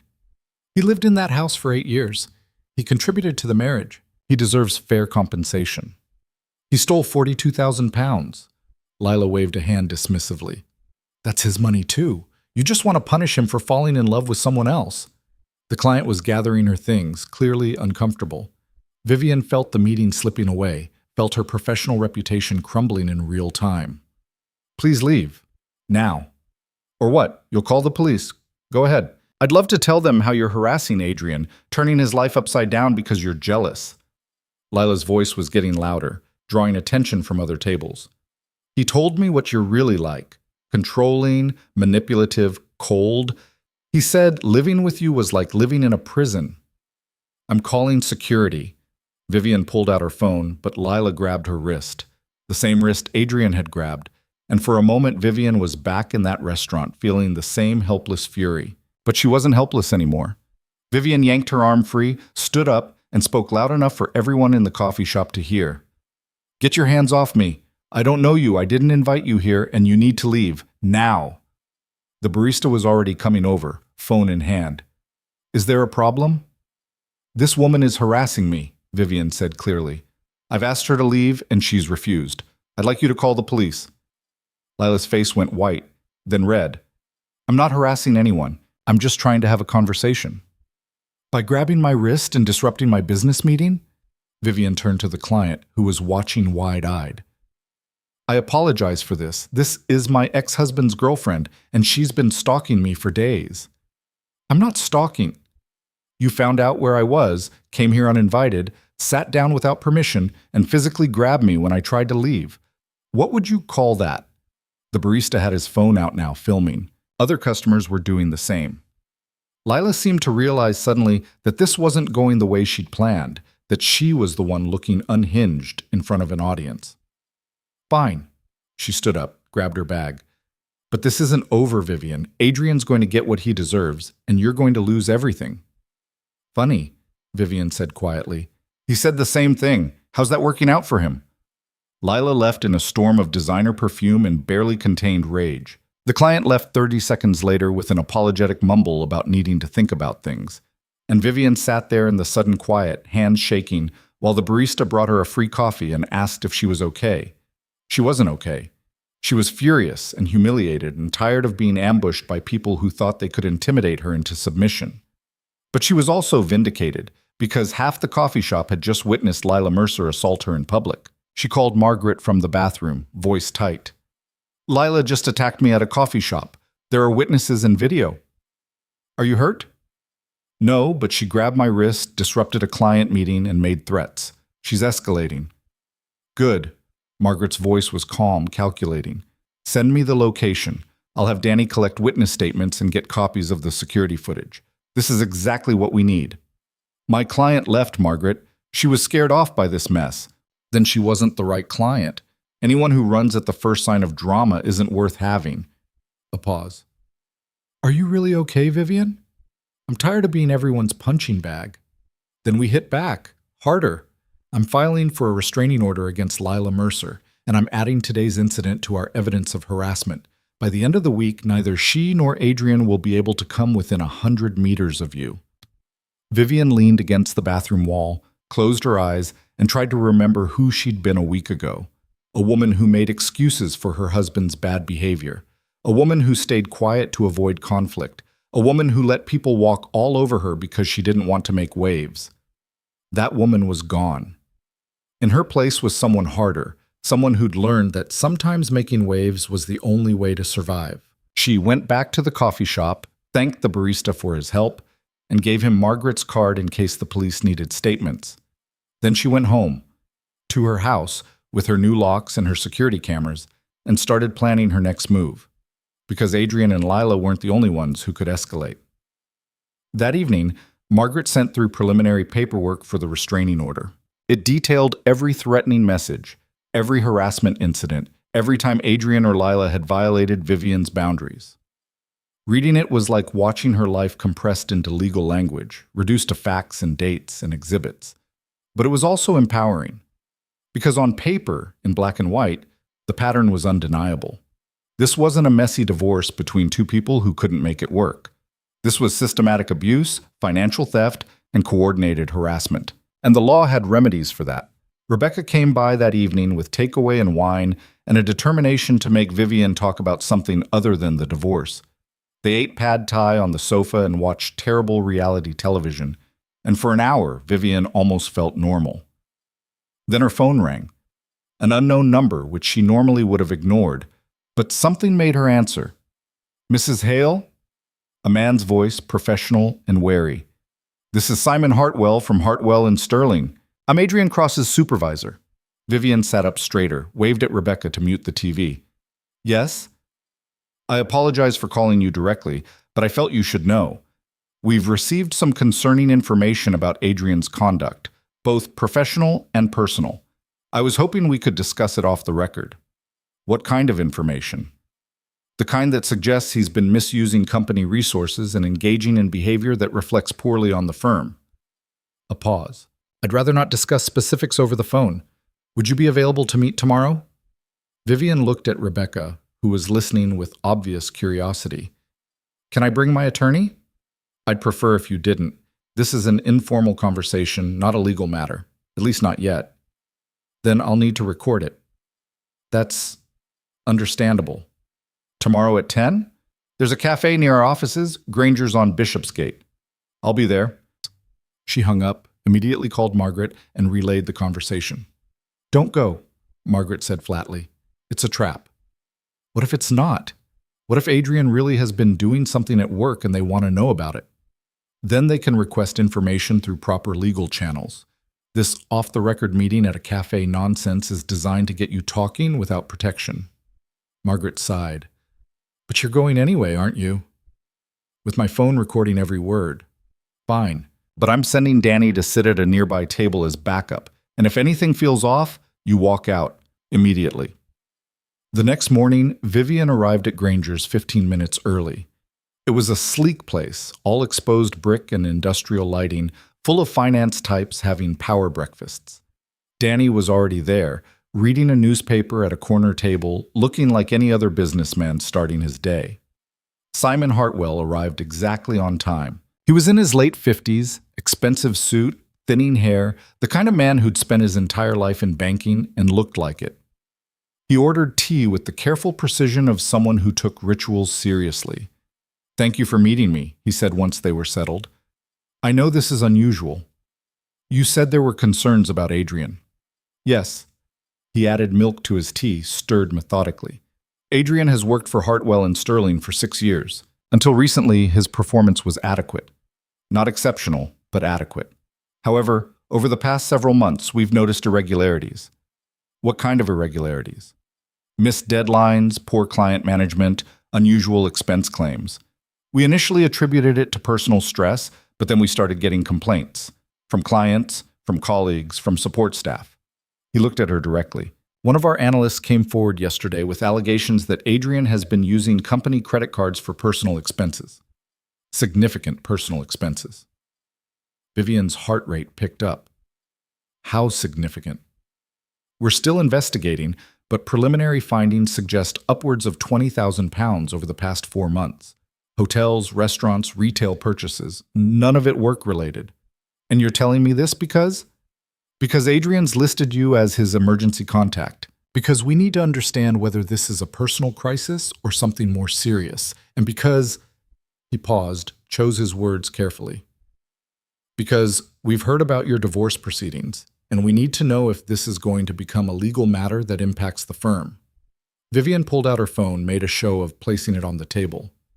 I'm recording this conversation for my protection and yours. I understand. Adrian has been having an affair with a woman named Lila Mercer. He's been funding that affair with money stolen from our joint accounts, approximately £42,000 that I can prove. If he's also been using company cards, that's between him and your firm. I have nothing to do with his professional conduct.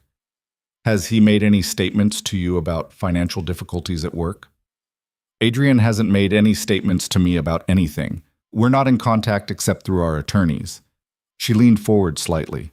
But if you're asking whether he's desperate enough to steal from his employer, the answer is yes.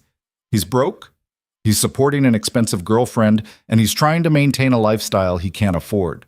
So yes, I'd absolutely believe he'd use company cards for personal expenses. Simon made notes on a small pad, his face carefully neutral. Would you be willing to provide documentation of the money he took from your joint accounts? Through my attorney, yes. But I want to know why you're really asking. He set down his pen, met her eyes.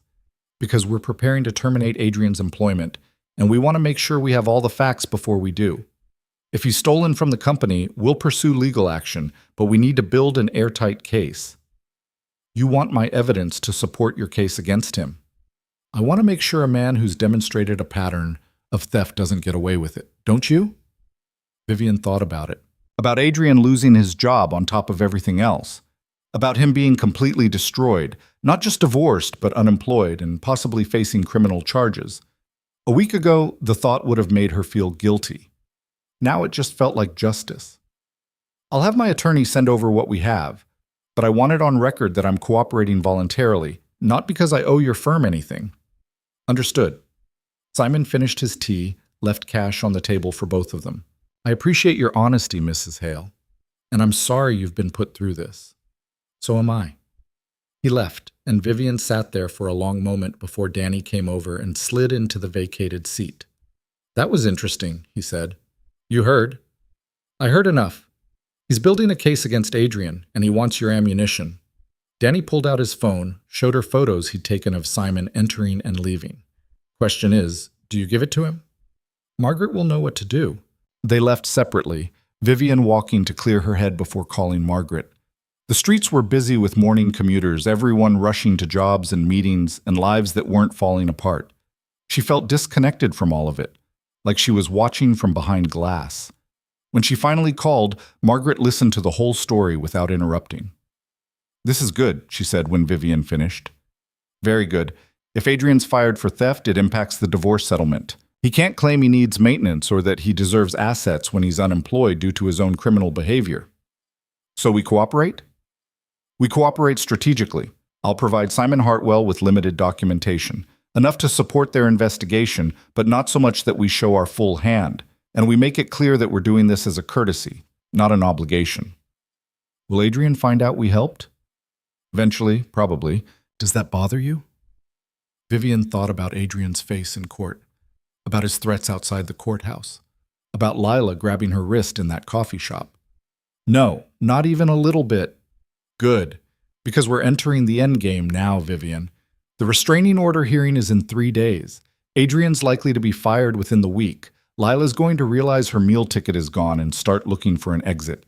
Everything's going to happen very fast." "I'm ready." "Are you?"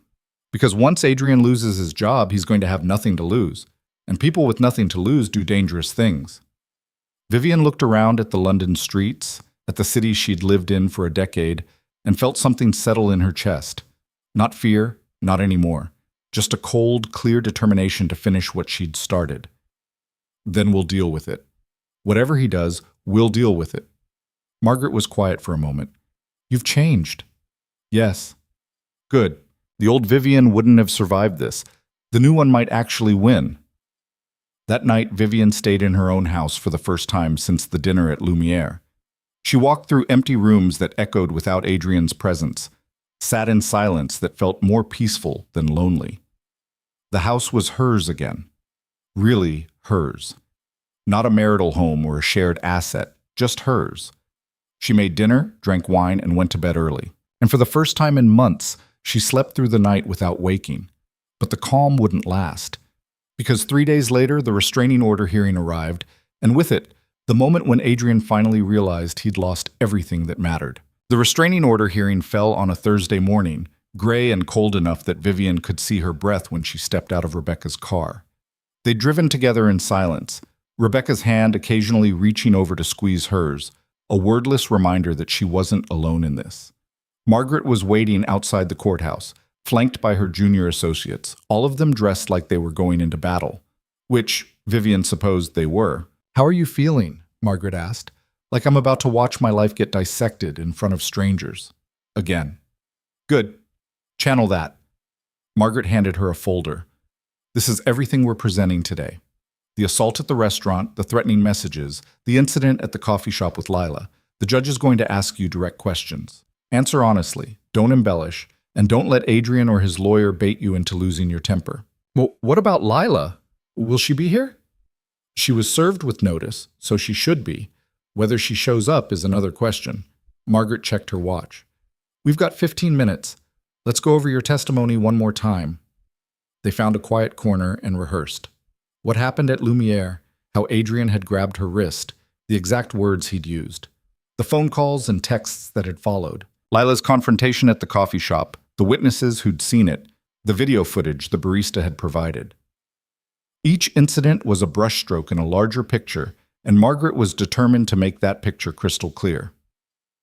Adrian arrived 10 minutes before the hearing, looking worse than Vivian had ever seen him.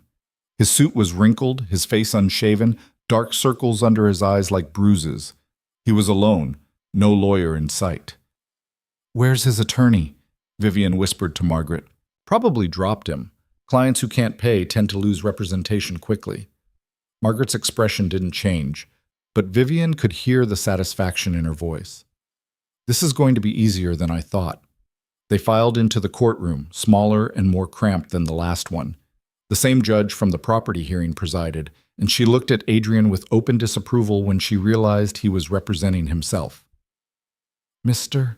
Cross, where is your counsel? Adrian stood, and Vivian could see his hand shaking. I'm representing myself today, Your Honor. I couldn't afford, that is, I felt it was better to speak for myself. This is a serious matter. You understand that Mrs. Hale is requesting a restraining order against both you and Miss Mercer. Yes, Your Honor, and I think it's completely unwarranted. I'm the victim here, not her. The judge's eyebrows rose. We'll see about that. Mrs. Chen, you may present your case. Margaret stood, and for the next 20 minutes she methodically laid out every piece of evidence they'd collected. The restaurant assault, complete with witness statements from 3 staff members. The threatening messages, played aloud in Adrian's own voice. The midnight visits to Vivian's house, captured on security cameras. Lila's harassment at the coffee shop, corroborated by multiple witnesses and video footage. By the time she finished, Adrian looked like he wanted to sink through the floor. Mr. Cross, the judge said, do you dispute any of these allegations? Some of them are exaggerated, Your Honor. The restaurant incident, for example. I barely touched her wrist. She was making a scene and I was trying to calm her down. Multiple witnesses say you grabbed her hard enough to leave bruises. Are they all lying? They misunderstood the situation. And the threatening phone calls? I was upset. I'd just been locked out of my own home. I wasn't thinking clearly. It's not your home, Mr. Cross. We established that in our previous hearing. The judge looked at the file in front of her. What about the £42,000 you withdrew from joint accounts without your wife's knowledge or consent? Adrian's jaw worked. That was my money too. Was it? Or was it money from Mrs. Hale's inheritance and business earnings that you helped yourself to while planning to divorce her? The judge leaned back. I'm looking at bank records here that show you withdrew or spent over £2,000 a week for 6 months. Where did that money go? Personal expenses? Hotels where you stayed with your mistress? Jewelry you bought for your mistress? Restaurants where you took your mistress? The judge's voice was sharp as a whip. That's not personal expenses, Mr. Cross. That's theft. I had a right to live my life. Not with her money, you didn't. The judge turned to Vivian. Mrs. Hale, I'd like to hear from you directly. In your own words, why are you requesting this restraining order? Vivian stood on shaking legs.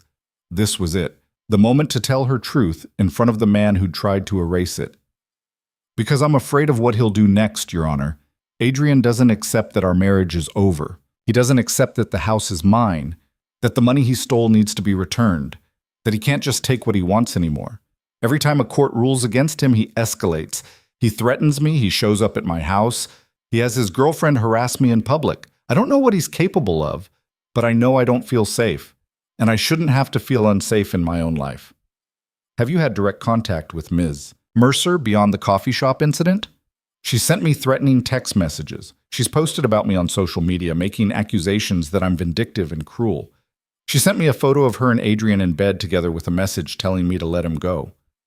Vivian's voice stayed steady despite the humiliation of saying this aloud. She's not just his girlfriend, she's his accomplice.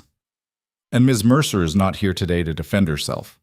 The judge made a note, which speaks volumes. Mr. Cross, where is Miss Mercer? I don't know, Your Honor.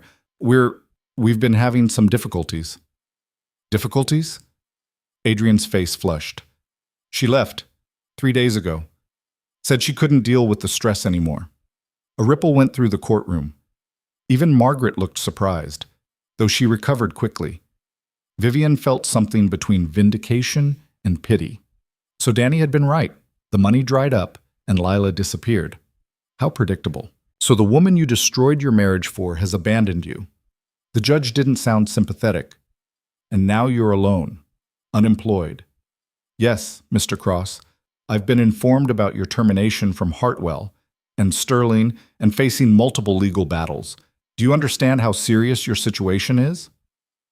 I lost my job because of her. Adrian pointed at Vivian, his voice rising. She went to my employer, fed them lies about me, got me fired out of spite. I didn't go to anyone, Vivian said quietly. Your employer came to me because they discovered you'd been stealing from them too. £20,000 in company credit card fraud, I believe. Adrian's face went white. I can explain that. I'm sure you can, but that's a matter for criminal court, not this one. The judge closed the file, folded her hands. Here's what I'm going to order. Effective immediately, Mr. Cross, you are prohibited from contacting Mrs. Hail directly or indirectly. No phone calls, no texts, no emails, no showing up at her home or place of business. All communication will go through her attorney. You are to stay at least 100 meters away from her at all times. If you violate this order, you will be arrested and held in contempt. Your Honor, I'm not finished. You are also ordered to return the £42,000 you withdrew from joint accounts within 90 days. If you cannot pay in full, we'll arrange a payment plan, but the debt is non-negotiable. As for Ms. Mercer, since she failed to appear today, I'm issuing the restraining order in absentia. Same terms. No contact, 100 meters distance. I don't even know where she is. Then you won't have any trouble staying away from her, will you? The judge signed the order with decisive strokes. Mrs. This court recognizes that you have been the victim of domestic abuse, financial theft, and ongoing harassment. These orders are designed to protect you while the divorce proceedings continue. If Mr. Cross or Miss Mercer violate them in any way, contact the police immediately. Thank you, Your Honor.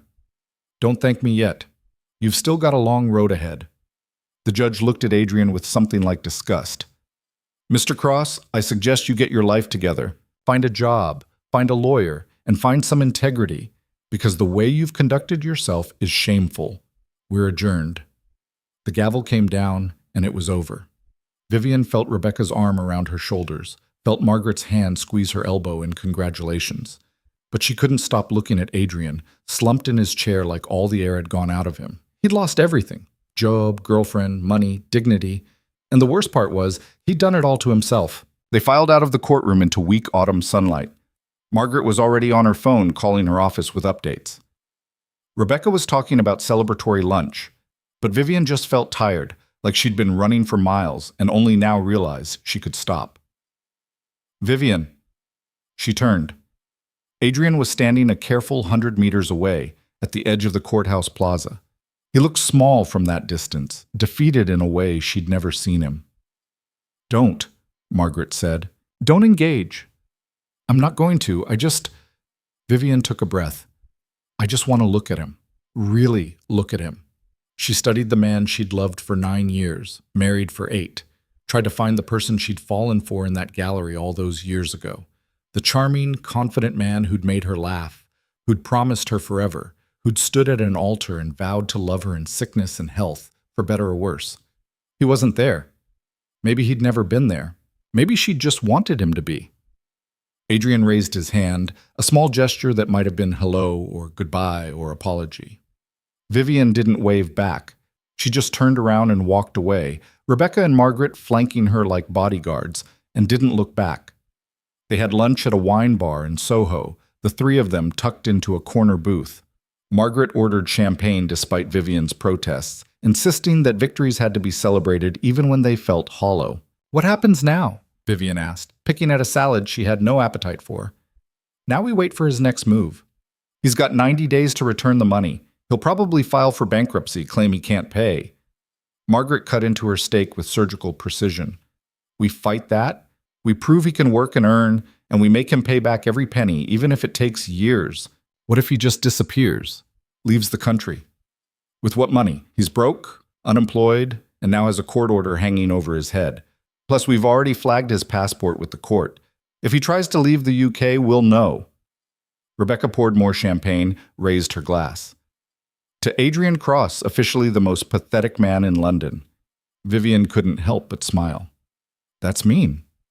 He earned it. Rebecca clinked glasses with her. And to you for being a badass who didn't let him win. I haven't won yet. The divorce still has to be finalized. Details. Margaret waved a hand. The hard part's over. He has no leverage, no money, no credibility. The divorce is just paperwork at this point. We file, he signs, it's done. What about his claim to the house?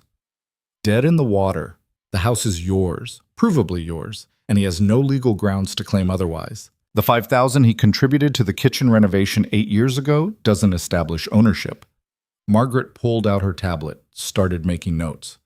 I'll file the final divorce petition next week. If Adrian wants to contest it, he'll need a lawyer, and good luck finding one who'll take him on credit.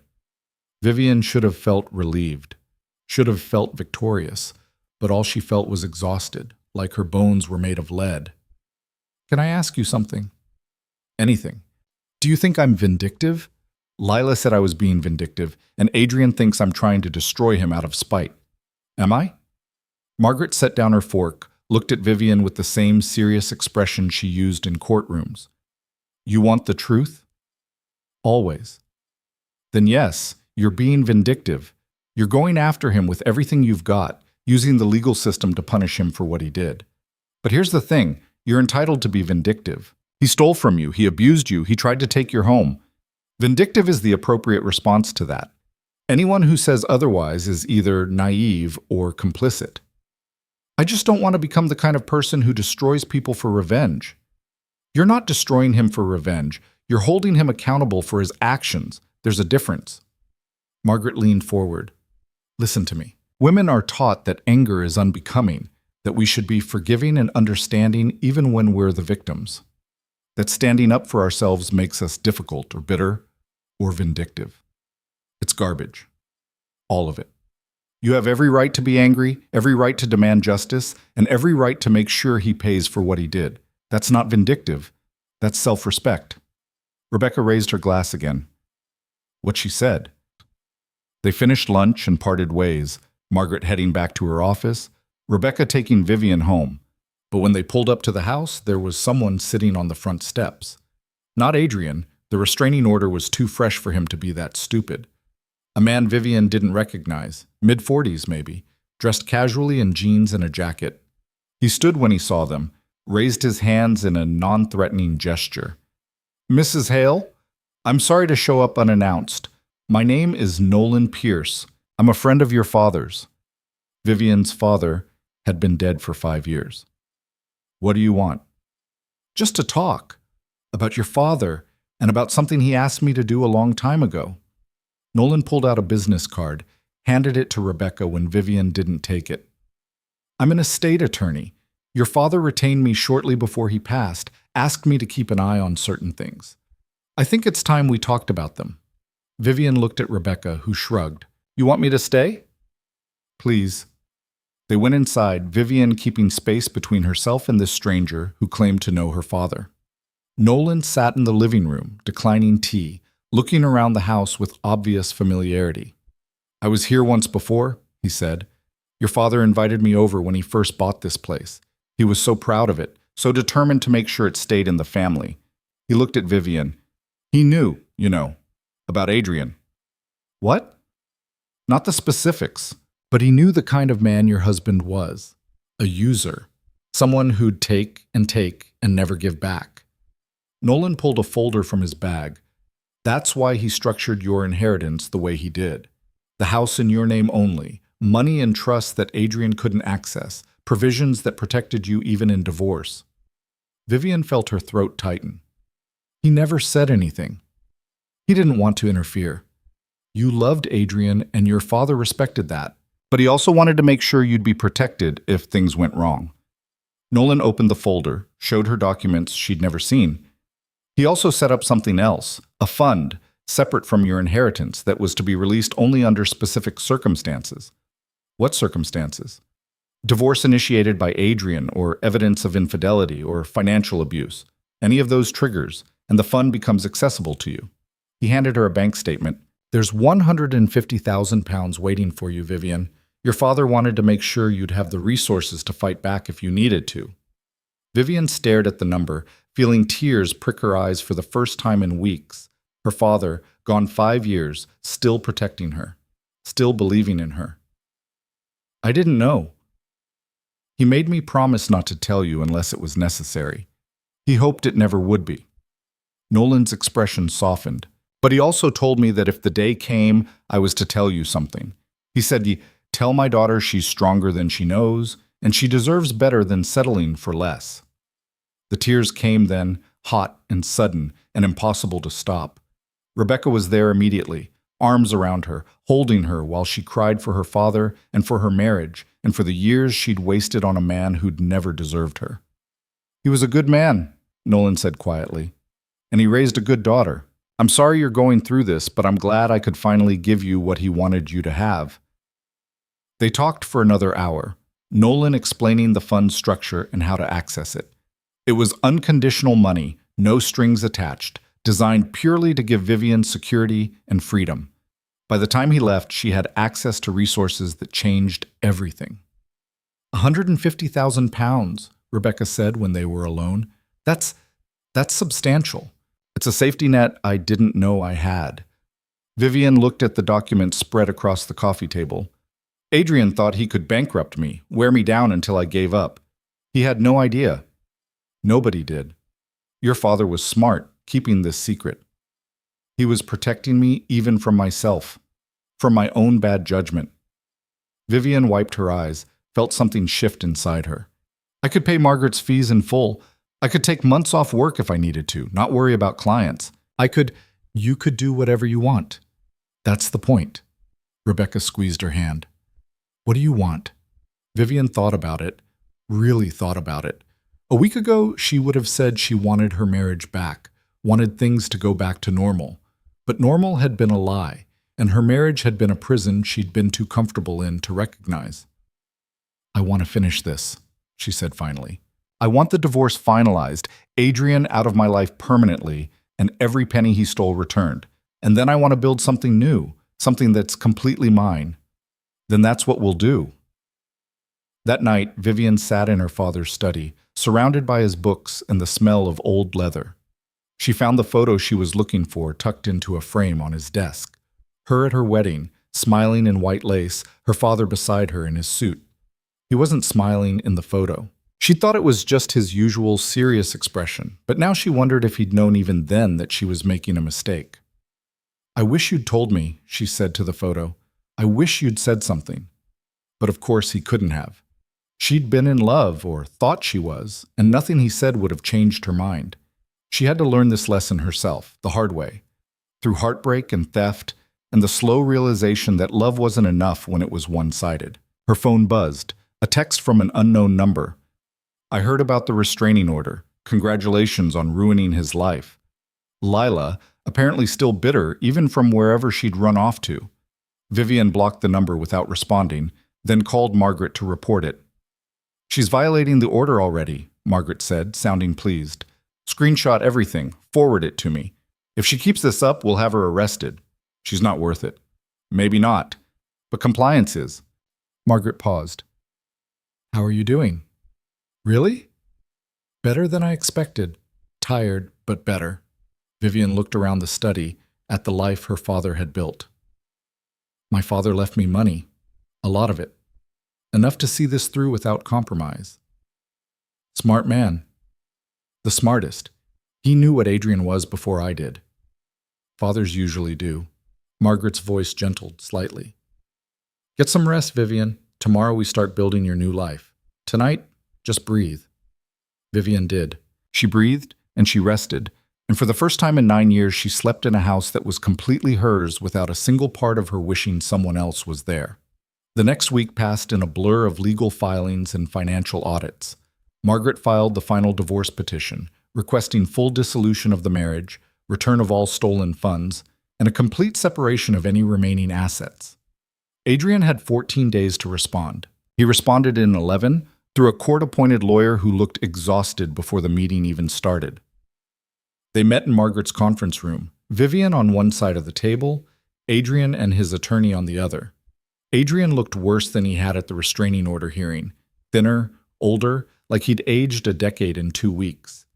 He didn't meet Vivian's eyes when he sat down. My client is prepared to accept the divorce terms, his lawyer said, sliding papers across the table, in exchange for a reduced repayment schedule on the £42,000 and dismissal of any criminal complaints. Margaret didn't even look at the papers. No. No? Your client stole £42,000, assaulted my client in public, harassed her repeatedly, and committed credit card fraud against his employer. We're not negotiating reduced anything. Mr. Cross is currently unemployed with no prospects. He can't pay back that amount. Then he should have thought of that before stealing it. Margaret leaned forward. Here's what's going to happen.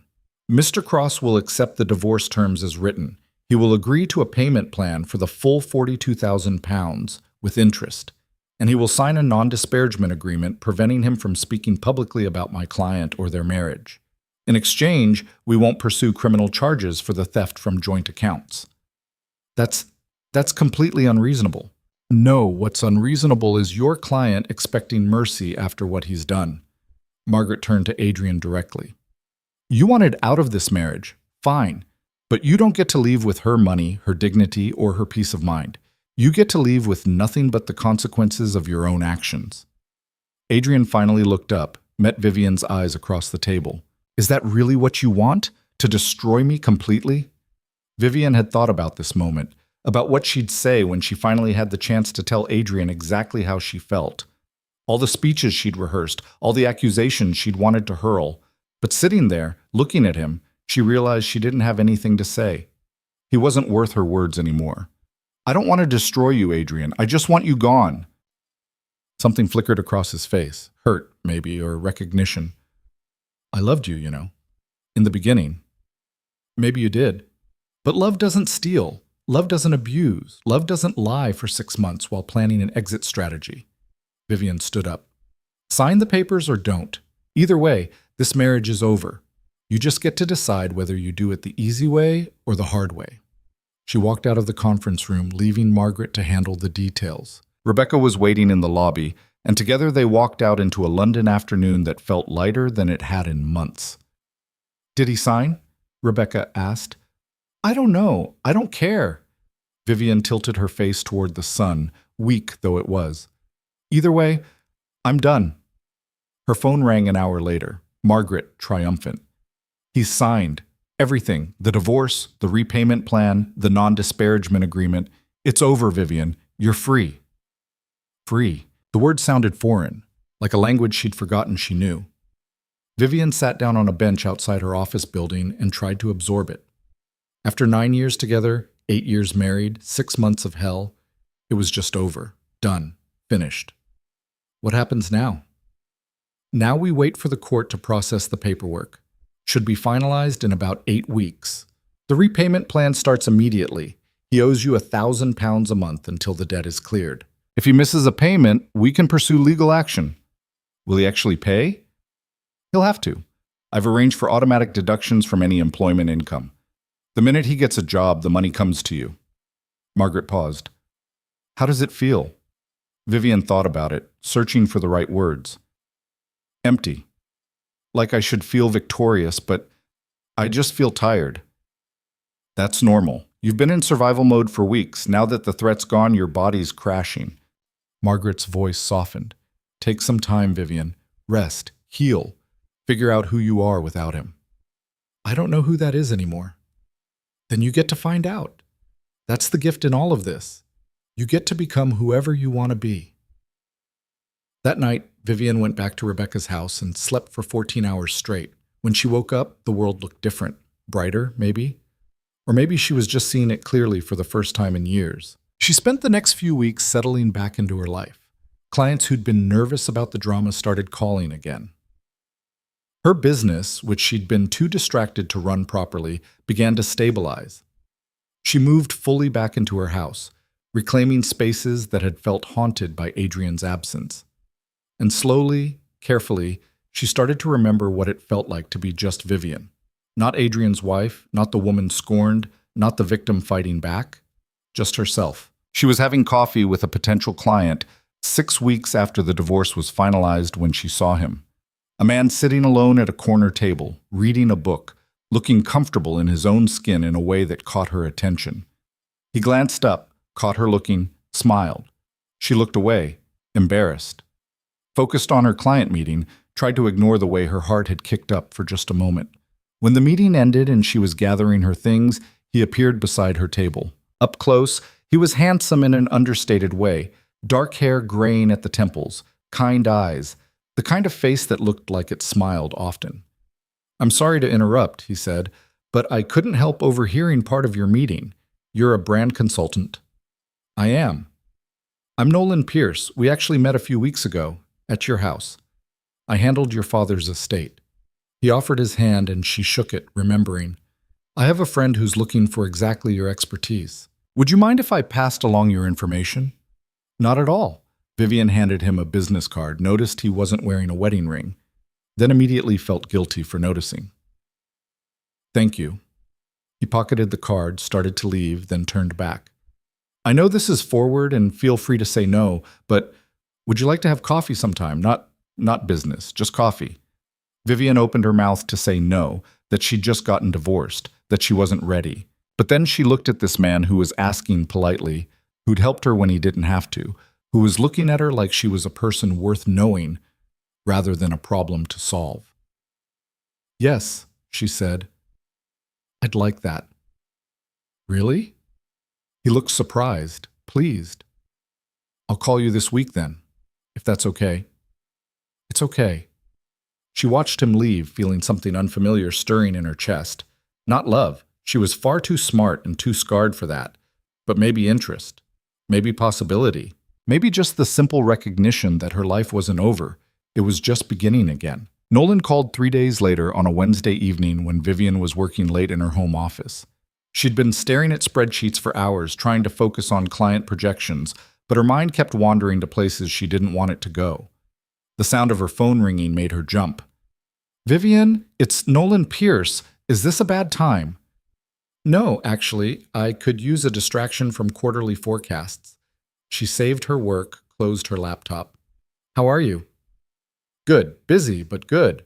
"Listen, I know I said I'd call about coffee, but I was wondering if you'd be interested in something slightly more substantial. There's a gallery opening in Shoreditch on Friday night, contemporary art. Should be interesting. Would you like to come?" Vivian's first instinct was to say no. It was too soon, too much, too reminiscent of how she'd met Adrian all those years ago at a gallery opening. But then she thought about Margaret's words. You get to become whoever you want to be. And the person she wanted to be wasn't someone who let her past dictate her future. "I'd like that. What time?" 7? "I can pick you up if you'd like, or we can meet there." "I'll meet you there." She wasn't ready for him to know where she lived, wasn't ready for that level of trust yet. "Send me the address?" "Will do." "And Vivian? I'm glad you said yes." After he hung up, she sat there holding the phone, feeling equal parts terrified and exhilarated. Rebecca called it progress when Vivian told her that night. Margaret called it reckless when she found out the next day. "You barely know this man," Margaret said over lunch, using her attorney voice. "What if he's another Adrian?" "He's not." "You don't know that." "No, but I know myself better now. I know what red flags look like. I know what I won't tolerate." Vivian pushed salad around her plate. "And besides, it's just a gallery opening, not a marriage proposal." Famous last words. But Margaret's expression softened. "Just be careful, okay? You've been through enough." Friday came faster than Vivian expected. She spent an embarrassing amount of time choosing an outfit, finally settling on a simple black dress that made her feel confident without trying too hard. Rebecca came over to provide moral support and unsolicited advice. "Don't mention the divorce," Rebecca said, watching Vivian apply lipstick. "At least not on the first date." "It's not a date. It's a gallery opening. With a man you're attracted to who asked you out. That's a date." Rebecca sat on the edge of the bathtub, grinning. "When's the last time you did this? Went on an actual first date?" Vivian thought back. 9 years ago, with Adrian. "Then you're overdue." Rebecca stood, gave her a quick hug. "Have fun, be yourself, and text me if you need an escape route." The gallery was packed when Vivian arrived, full of people who looked like they took art very seriously. She spotted Nolan near the entrance, wearing a dark sweater and jeans, looking more relaxed than he had in his business attire. He smiled when he saw her, and she felt that kick in her chest again. "You made it," he said. "I wasn't sure you'd actually come." Why wouldn't I? Most people get nervous about gallery openings. Too much pretension, not enough wine. He handed her a glass from a passing waiter. But you don't strike me as someone who gets nervous easily. You'd be surprised. Vivian took a sip, let the wine settle her nerves. I haven't done this in a while. Gallery openings? Any of this. She gestured vaguely at the crowd, at him, at the situation. Social things with new people. Then we'll start small. What do you think of that piece? He pointed to a canvas covered in what looked like random paint splatters. Genius or garbage? Vivian studied it, grateful for the redirect. Honestly, I think it's trying too hard to be profound when it's just messy. Nolan laughed, genuine and warm. That's exactly what I thought, but I was afraid to say it in case everyone else saw something I was missing. They moved through the gallery, critiquing art with increasingly irreverent commentary. Nolan was easy to talk to, the kind of person who asked questions and actually listened to the answers. He didn't talk over her or try to impress her with his knowledge. He just seemed genuinely interested in her opinions. "Can I ask you something?" he said when they'd made it through half the gallery. "And feel free to tell me it's none of my business." "Okay." "Your father talked about you a lot, about how smart you were, how talented, how he wished you knew your own worth." Nolan looked at her directly. "Did you ever believe him?" The question caught her off guard. "I don't know. I thought I did. But looking back, I think I spent a lot of years trying to prove he was right, instead of just accepting that he was. And now? Now I'm trying to figure out who I am without needing anyone's validation, including my own." She finished her wine, set the glass down. "That probably sounds ridiculous." "No, it sounds honest." He paused, seemed to be choosing his words carefully. "I know you're going through a divorce. Your father's provisions made that pretty clear. I don't need to know the details, but I want you to know I'm not trying to be a rebound or a distraction or whatever people call it. I just think you're interesting and I'd like to get to know you better, if that's something you're open to." Vivian looked at this man who was being straightforward and kind, who wasn't playing games or expecting anything from her. "I don't know what I'm open to yet. I'm still figuring out how to be single after 8 years of marriage." "Fair enough. Then how about we just be two people looking at questionable art and seeing where it goes?" "I can do that." They stayed at the gallery for another hour, eventually moving to a quiet wine bar nearby where they could actually hear each other talk. Nolan told her about his work as an estate attorney, the strange and sad stories that came with managing other people's inheritances. Vivian told him about her consulting business, the clients she loved, and the ones that made her question her career choices. "Your father was proud of what you built," Nolan said over their second glass of wine. "He used to show me articles about your company, tell me about contracts you'd landed. He thought you had something special." "Did he?" Vivian felt her throat tighten. "He never said that to me." Some men don't know how to say these things. They show it in other ways. Nolan pulled out his phone, scrolled through photos, showed her one of her father at his desk. Behind him, barely visible, was a framed article about Vivian's business. He kept this on his wall, looked at it every day. Vivian stared at the photo, at her father's office preserved in pixels, at the evidence of love she'd never known existed. "How did you get this?" "Took it the last time I visited him, about 2 months before he died. He was already sick by then, knew he didn't have much time left. He spent most of that meeting talking about you, about making sure you'd be protected." Nolan put his phone away. "He was a good man. Probably didn't say it enough, but he loved you more than anything." "I miss him." The words came out rough, unsteady. "I miss him so much, and I hate that he's not here to see me finally figure things out." "He'd be proud anyway. He'd be proud that you fought back, that you didn't let someone take advantage of you, that you're rebuilding." Nolan reached across the table, touched her hand briefly. "I'm proud of you, and I barely know you." They talked until the wine bar started closing, until the staff were pointedly stacking chairs. Vivian couldn't remember the last time she'd lost track of time like this, so absorbed in conversation that hours passed without notice. "Can I walk you to your car?" Nolan asked as they left. "I took the tube." "Then let me make sure you get there safely." He fell into step beside her, hands in his pockets, not trying to touch her or crowd her space.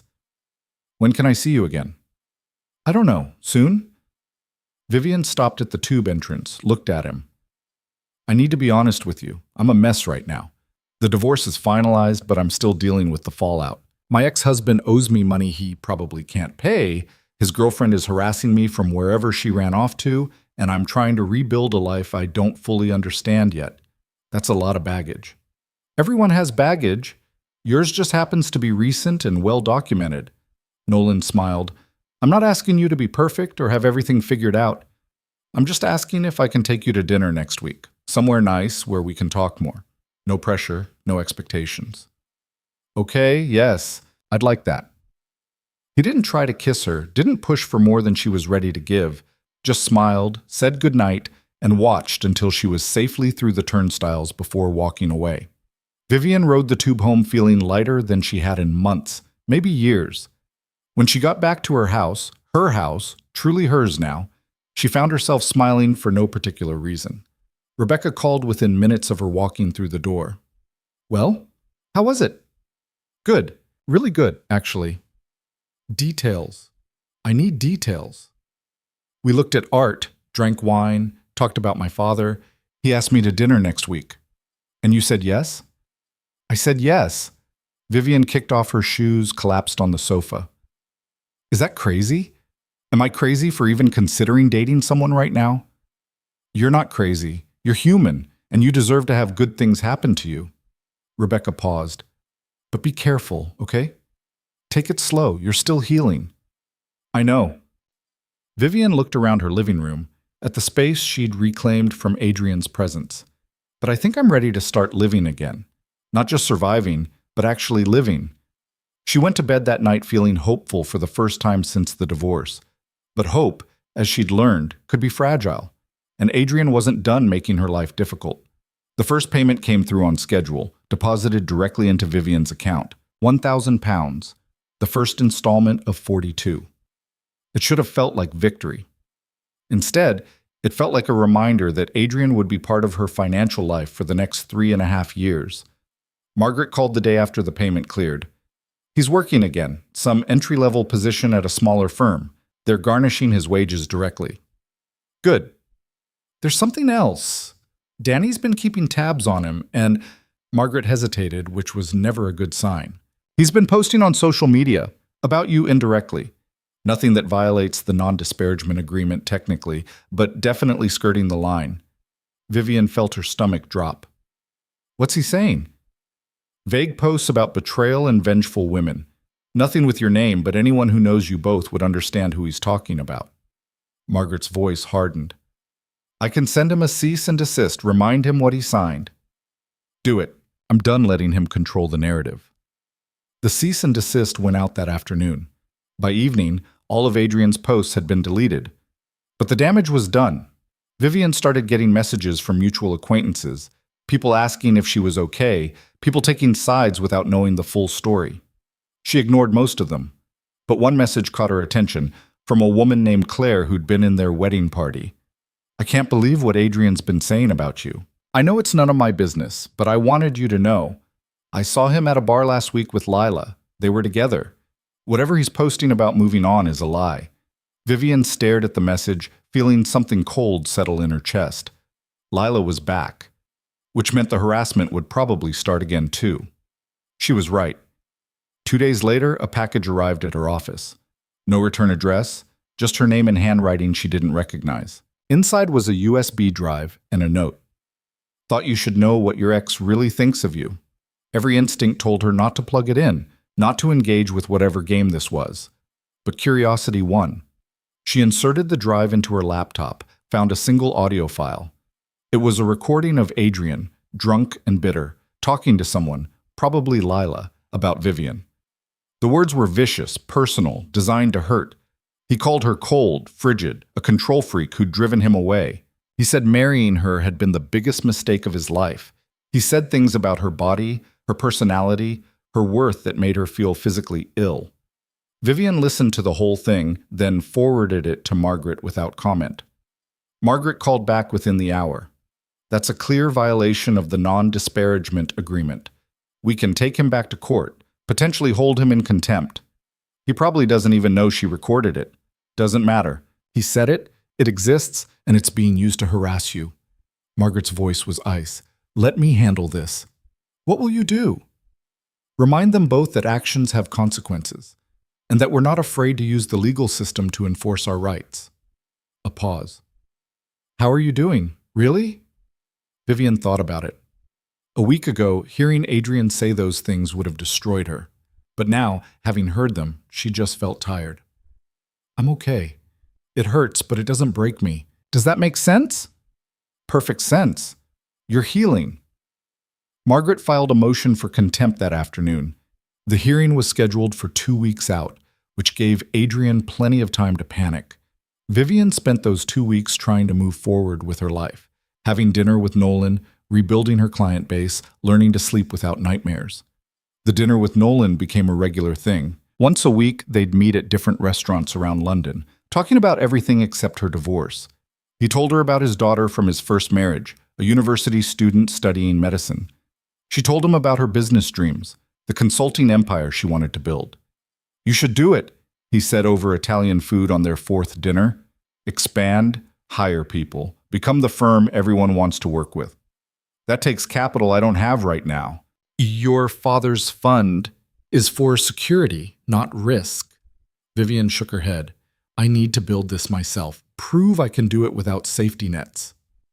Why? Who are you proving it to? The question stopped her.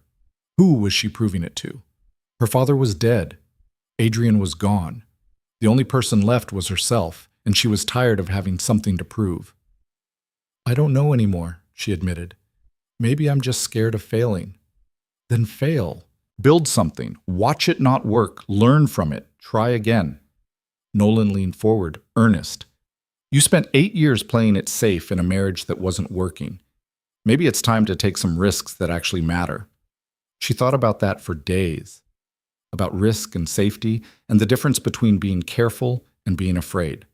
About what she really wanted from her life now that she got to choose. The contempt hearing arrived on a cold Tuesday morning. Vivian walked into the courthouse with Margaret, prepared for another round of watching Adrian try to justify his behavior. But when they got to the courtroom, Adrian wasn't there. His court-appointed lawyer was, looking frustrated and apologetic. Your Honor, I apologize. My client was supposed to be here. I've been trying to reach him all morning with no success. The judge was not amused. This is a contempt hearing. His presence is required. I understand, Your Honor. I can only assume... You can assume he's decided that court orders don't apply to him. The judge looked at Margaret. Mrs. Chen, what would your client like to do? Issue a bench warrant for his arrest, Your Honor. Mr. Cross has repeatedly violated court orders, harassed my client despite a restraining order, and now failed to appear when summoned. This is a pattern of behavior that requires enforcement. The judge didn't hesitate. Warrant issued. If Mr. Cross wants to explain himself, he can do it from a holding cell. They found Adrian 3 days later, not in some dramatic escape attempt, but drunk in a hotel room in Brighton with Lila. Both were arrested for violating the restraining order. Both spent a night in jail before their respective lawyers could sort it out. Margaret called Vivian with the news, barely containing her satisfaction. He's in custody. She's in custody. The judge is not happy, and they're both facing serious consequences. What kind of consequences? For Adrian, possibly jail time if the judge decides he's had enough chances. For Lila, a restraining order violation and possible criminal harassment charges. Margaret paused. This could actually be over, Vivian. Really over. The final hearing was set for a week later. Vivian almost didn't go. Margaret said she didn't need to be there, that they had enough evidence to win without her testimony. But she wanted to see it. Wanted to watch Adrian finally face consequences for everything he'd done. The courtroom was packed with other cases, other lives falling apart in legal language. When Adrian's case was called, he shuffled in wearing an orange jumpsuit, looking nothing like the confident man who'd taken her to dinner at Lumiere all those months ago. Lila was there too, seated separately, looking defiant even in her orange jumpsuit. They didn't look at each other, didn't acknowledge what they'd become. The judge reviewed the violations methodically. The recordings, the social media posts, the package sent to Vivian's office. The midnight reunion in Brighton that violated restraining orders for both of them. The pattern of harassment and intimidation despite multiple court orders. Mr. Cross, the judge said finally. I gave you chances, multiple chances to comply with court orders, to treat your ex-wife with basic human decency, to take responsibility for your actions. You've squandered every single one. I'm sentencing you to 90 days in jail for contempt of court, with credit for time served. Additionally, the restraining order is extended for 5 years, and any further violations will result in additional jail time. Adrian's face went white. Your Honor, I can't. I have a job. I need to make payments. You should have thought of that before violating a court order. Again. The judge turned to Lila. Ms. Mercer, you're facing criminal harassment charges in addition to the restraining order violation. I'm setting bail at £10,000, and if you're convicted, you'll be facing jail time as well. Lila started to cry, which might have been effective if she hadn't spent the past 6 months proving she was capable of calculated cruelty. The judge was unmoved. I want to be very clear to both of you, the judge continued. Mrs. Hale has done nothing wrong. She has exercised her legal rights to protect herself from abuse, theft, and harassment. Your attempts to paint her as vindictive or cruel are transparent lies designed to avoid accountability. If either of you contact her again in any way, I will throw the book at you. Do you understand? They both nodded, deflated and defeated. Vivian watched them being led away in handcuffs and felt nothing. Not satisfaction, not pity, just a vast sense of relief that it was finally, truly over. Outside the courthouse, Margaret gave her a rare hug. You did it. You actually did it. We did it. No, you did it. You fought back when most people would have given up. You stood your ground and demanded justice. That takes strength most people don't have. Margaret pulled back, looked at her seriously. What are you going to do now? Vivian thought about Nolan waiting for her at a cafe nearby, about the business plans she'd been sketching, about the life that was waiting for her to claim it. I'm going to live. Actually live, not just survive. Build something that matters, spend time with people who deserve it, and stop apologizing for taking up space. Sounds like a plan. She met Nolan at the cafe, slid into the booth across from him, and let out a breath she felt like she'd been holding for 9 years. How'd it go? He asked. Adrian's in jail for 90 days. Lila's facing criminal charges. The judge extended the restraining order for 5 years. It's done. She accepted the coffee he'd ordered for her, wrapped her hands around the warmth. It's actually done. How do you feel? Exhausted, relieved, free. She looked at him, this man who'd been patient with her mess, who'd asked for nothing except her company. And ready for whatever comes next. Speaking of what comes next, Nolan said carefully, I've been thinking about something. You mentioned wanting to expand your business but being scared of the risk. I remember. What if you had a partner, not romantic, business? Someone with capital to invest, contacts in the corporate world, and faith in what you're building. He pulled out a folder, slid it across the table. I'm not rich, but I'm comfortable, and I think what you're doing is worth investing in. Vivian opened the folder, found a proposal for a business partnership that was generous to the point of being almost charitable. Nolan, I can't accept this. Why not? Because it's too much. Because we barely know each other. Because I don't want you to invest in me out of pity. I'm not. He leaned forward. I'm investing because I believe in you. Because I've seen what you've built despite everything working against you. Because your father would have wanted someone to help you the way he couldn't. He touched her hand. And because I'm falling for you, and I want to see you succeed. Even if we don't work out romantically, I still want to be part of what you build. Vivian felt tears threatening, the good kind this time. I don't know what to say. Say you'll think about it. Take the proposal, review it, talk to your lawyer. If you decide it's not right, we'll never mention it again. But if you decide you want a partner, a real partner who believes in you, the offer stands. She took the folder home, read through the proposal 3 times, then called Margaret to review it. A week later, she signed the papers that made Nolan Pierce a 25% partner in her consulting firm, with a clear agreement that kept business separate from whatever was developing between them personally. The money let her hire 2 employees, move into a proper office, and start pitching to clients she'd never have dared approach before. Within 3 months, she doubled her client base. Within 6, she was turning down work because she couldn't keep up with demand. Adrian served his 90 days and got out to find his garnished wages waiting. He paid Vivian like clockwork. He had no choice. The courts made sure of that. She never saw him, never heard from him except through automatic bank deposits. He became a ghost, a mistake, a chapter that was finally closed.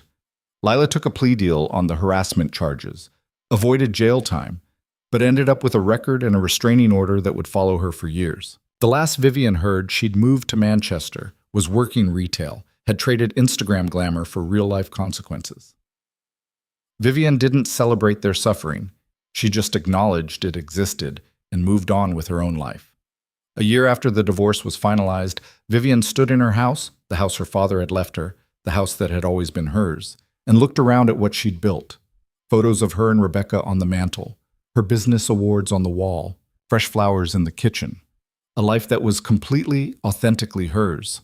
Nolan was there too, had been spending more time at her place as their relationship deepened from business partners to something more.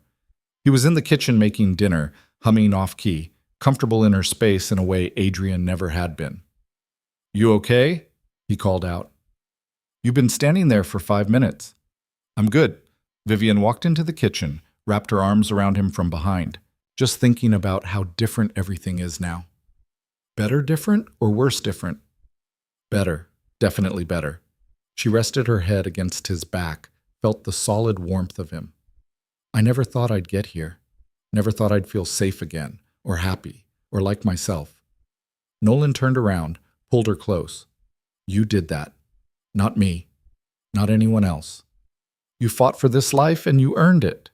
We did it together. Maybe. But you did the hard part." He kissed her forehead. "I'm just glad I get to be here for the aftermath."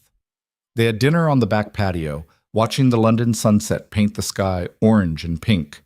Vivian thought about the woman she'd been a year ago, broken and desperate in a restaurant, watching her marriage explode. She barely recognized that person anymore. "Can I tell you something?" she said, breaking the comfortable silence. "Always. I'm happy, really, genuinely happy, and I didn't think that was possible anymore." She looked at him. "Thank you. For being patient with me, for believing in me, for not trying to fix me. You didn't need fixing, you just needed space to heal." Nolan reached across the table, took her hand. "And I'm happy too. Happier than I've been in years. So thank you for letting me in." Later that night, after Nolan had gone home and Vivian was alone with her thoughts, she found herself in her father's study.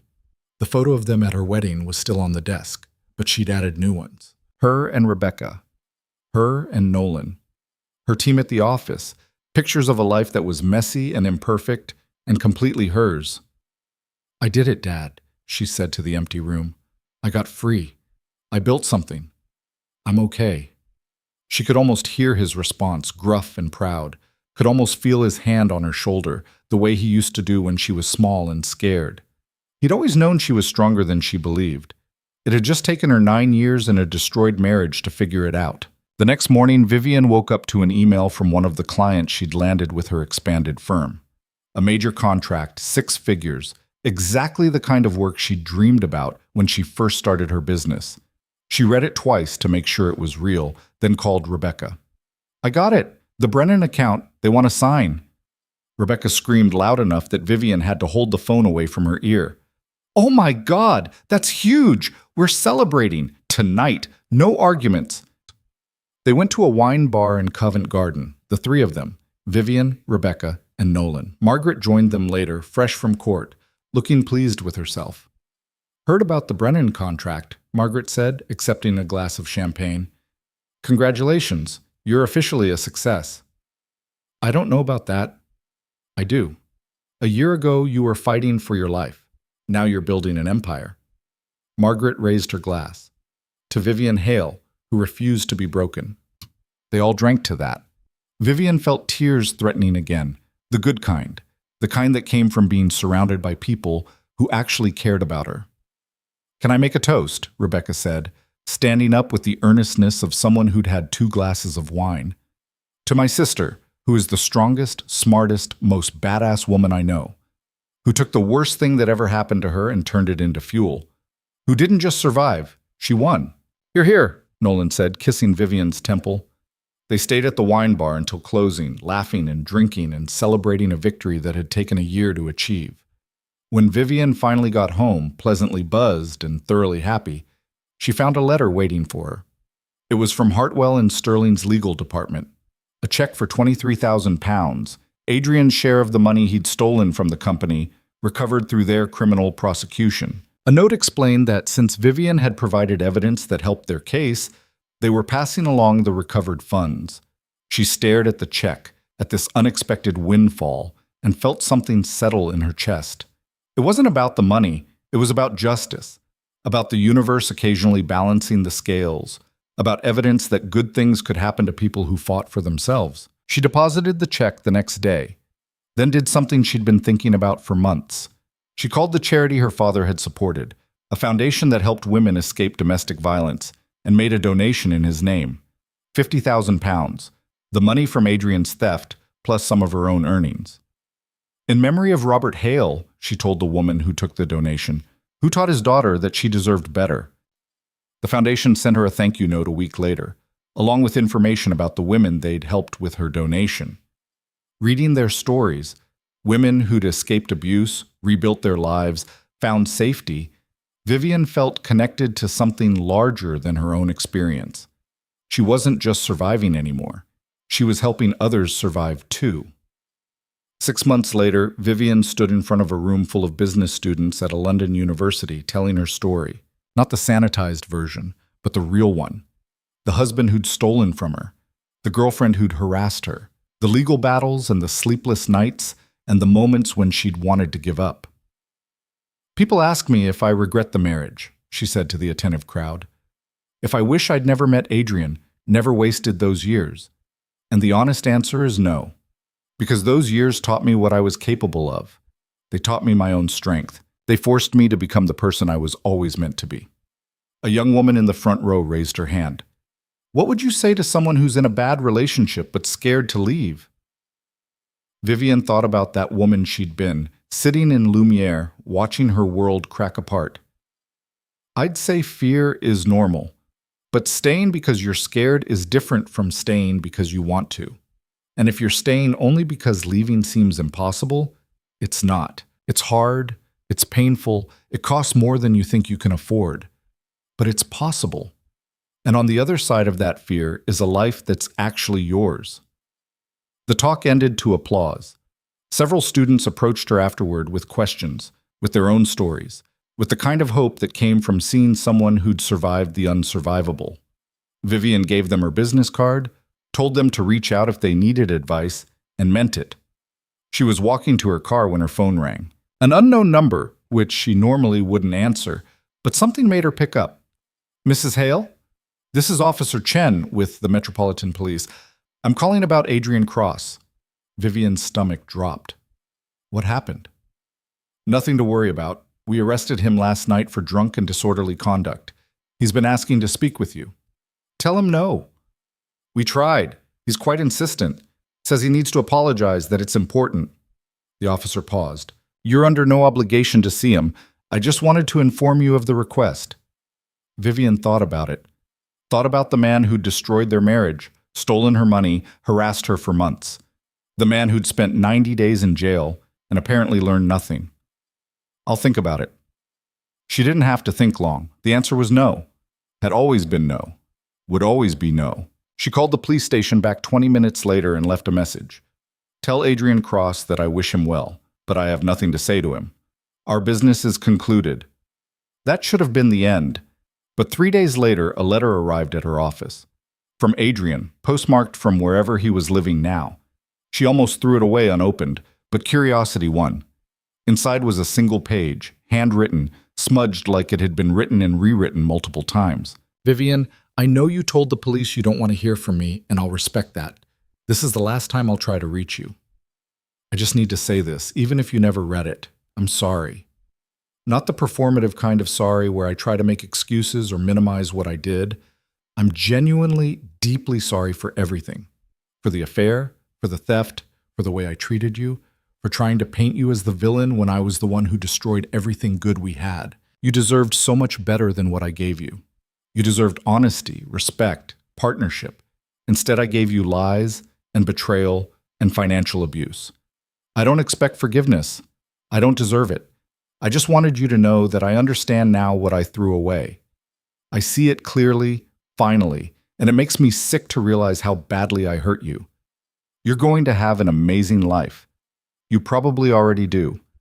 And I'll spend the rest of mine regretting that I'm not part of it. I'm sorry, Vivian, for everything. Adrian. She read it twice, felt something like closure wash over her. It wasn't about forgiveness. She wasn't sure she'd ever forgive him, and that was okay. It was about acknowledgement, about him finally taking responsibility for what he'd done. She put the letter in a drawer and didn't think about it again. 2 years after the divorce was finalized, Vivian married Nolan in a small ceremony at her house. Just family and close friends, no pretension, no performance. Rebecca was her maid of honor. Nolan's daughter read a poem. They exchanged vows they'd written themselves, promising partnership and honesty and showing up for each other even when it was hard. It wasn't a fairy tale ending. It was better. It was real. They fought sometimes, disagreed about business decisions, had to work at understanding each other. But they did it together as equals, with respect and care and the kind of love that didn't require anyone to be less than they were. The business Vivian had built continued to grow. She hired more staff, opened a second office, became the consultant everyone wanted to work with. She started speaking at conferences, mentoring young entrepreneurs, using her experience to help others avoid the mistakes she'd made. And sometimes, late at night when she couldn't sleep, she'd walk through her house and marvel at how different her life had become. How she'd gone from a woman who'd let herself be erased to someone who took up space unapologetically. How she'd turned her biggest failure into her greatest strength. Adrian finished paying back the £42,000 in his 36th month of payments.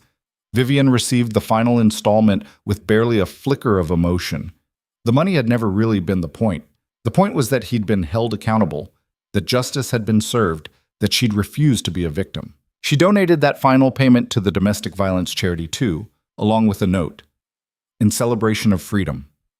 5 years after the divorce, Vivian stood in her office overlooking the Thames and thought about the woman she'd been, the one who'd sat in Lumiere and watched her world explode.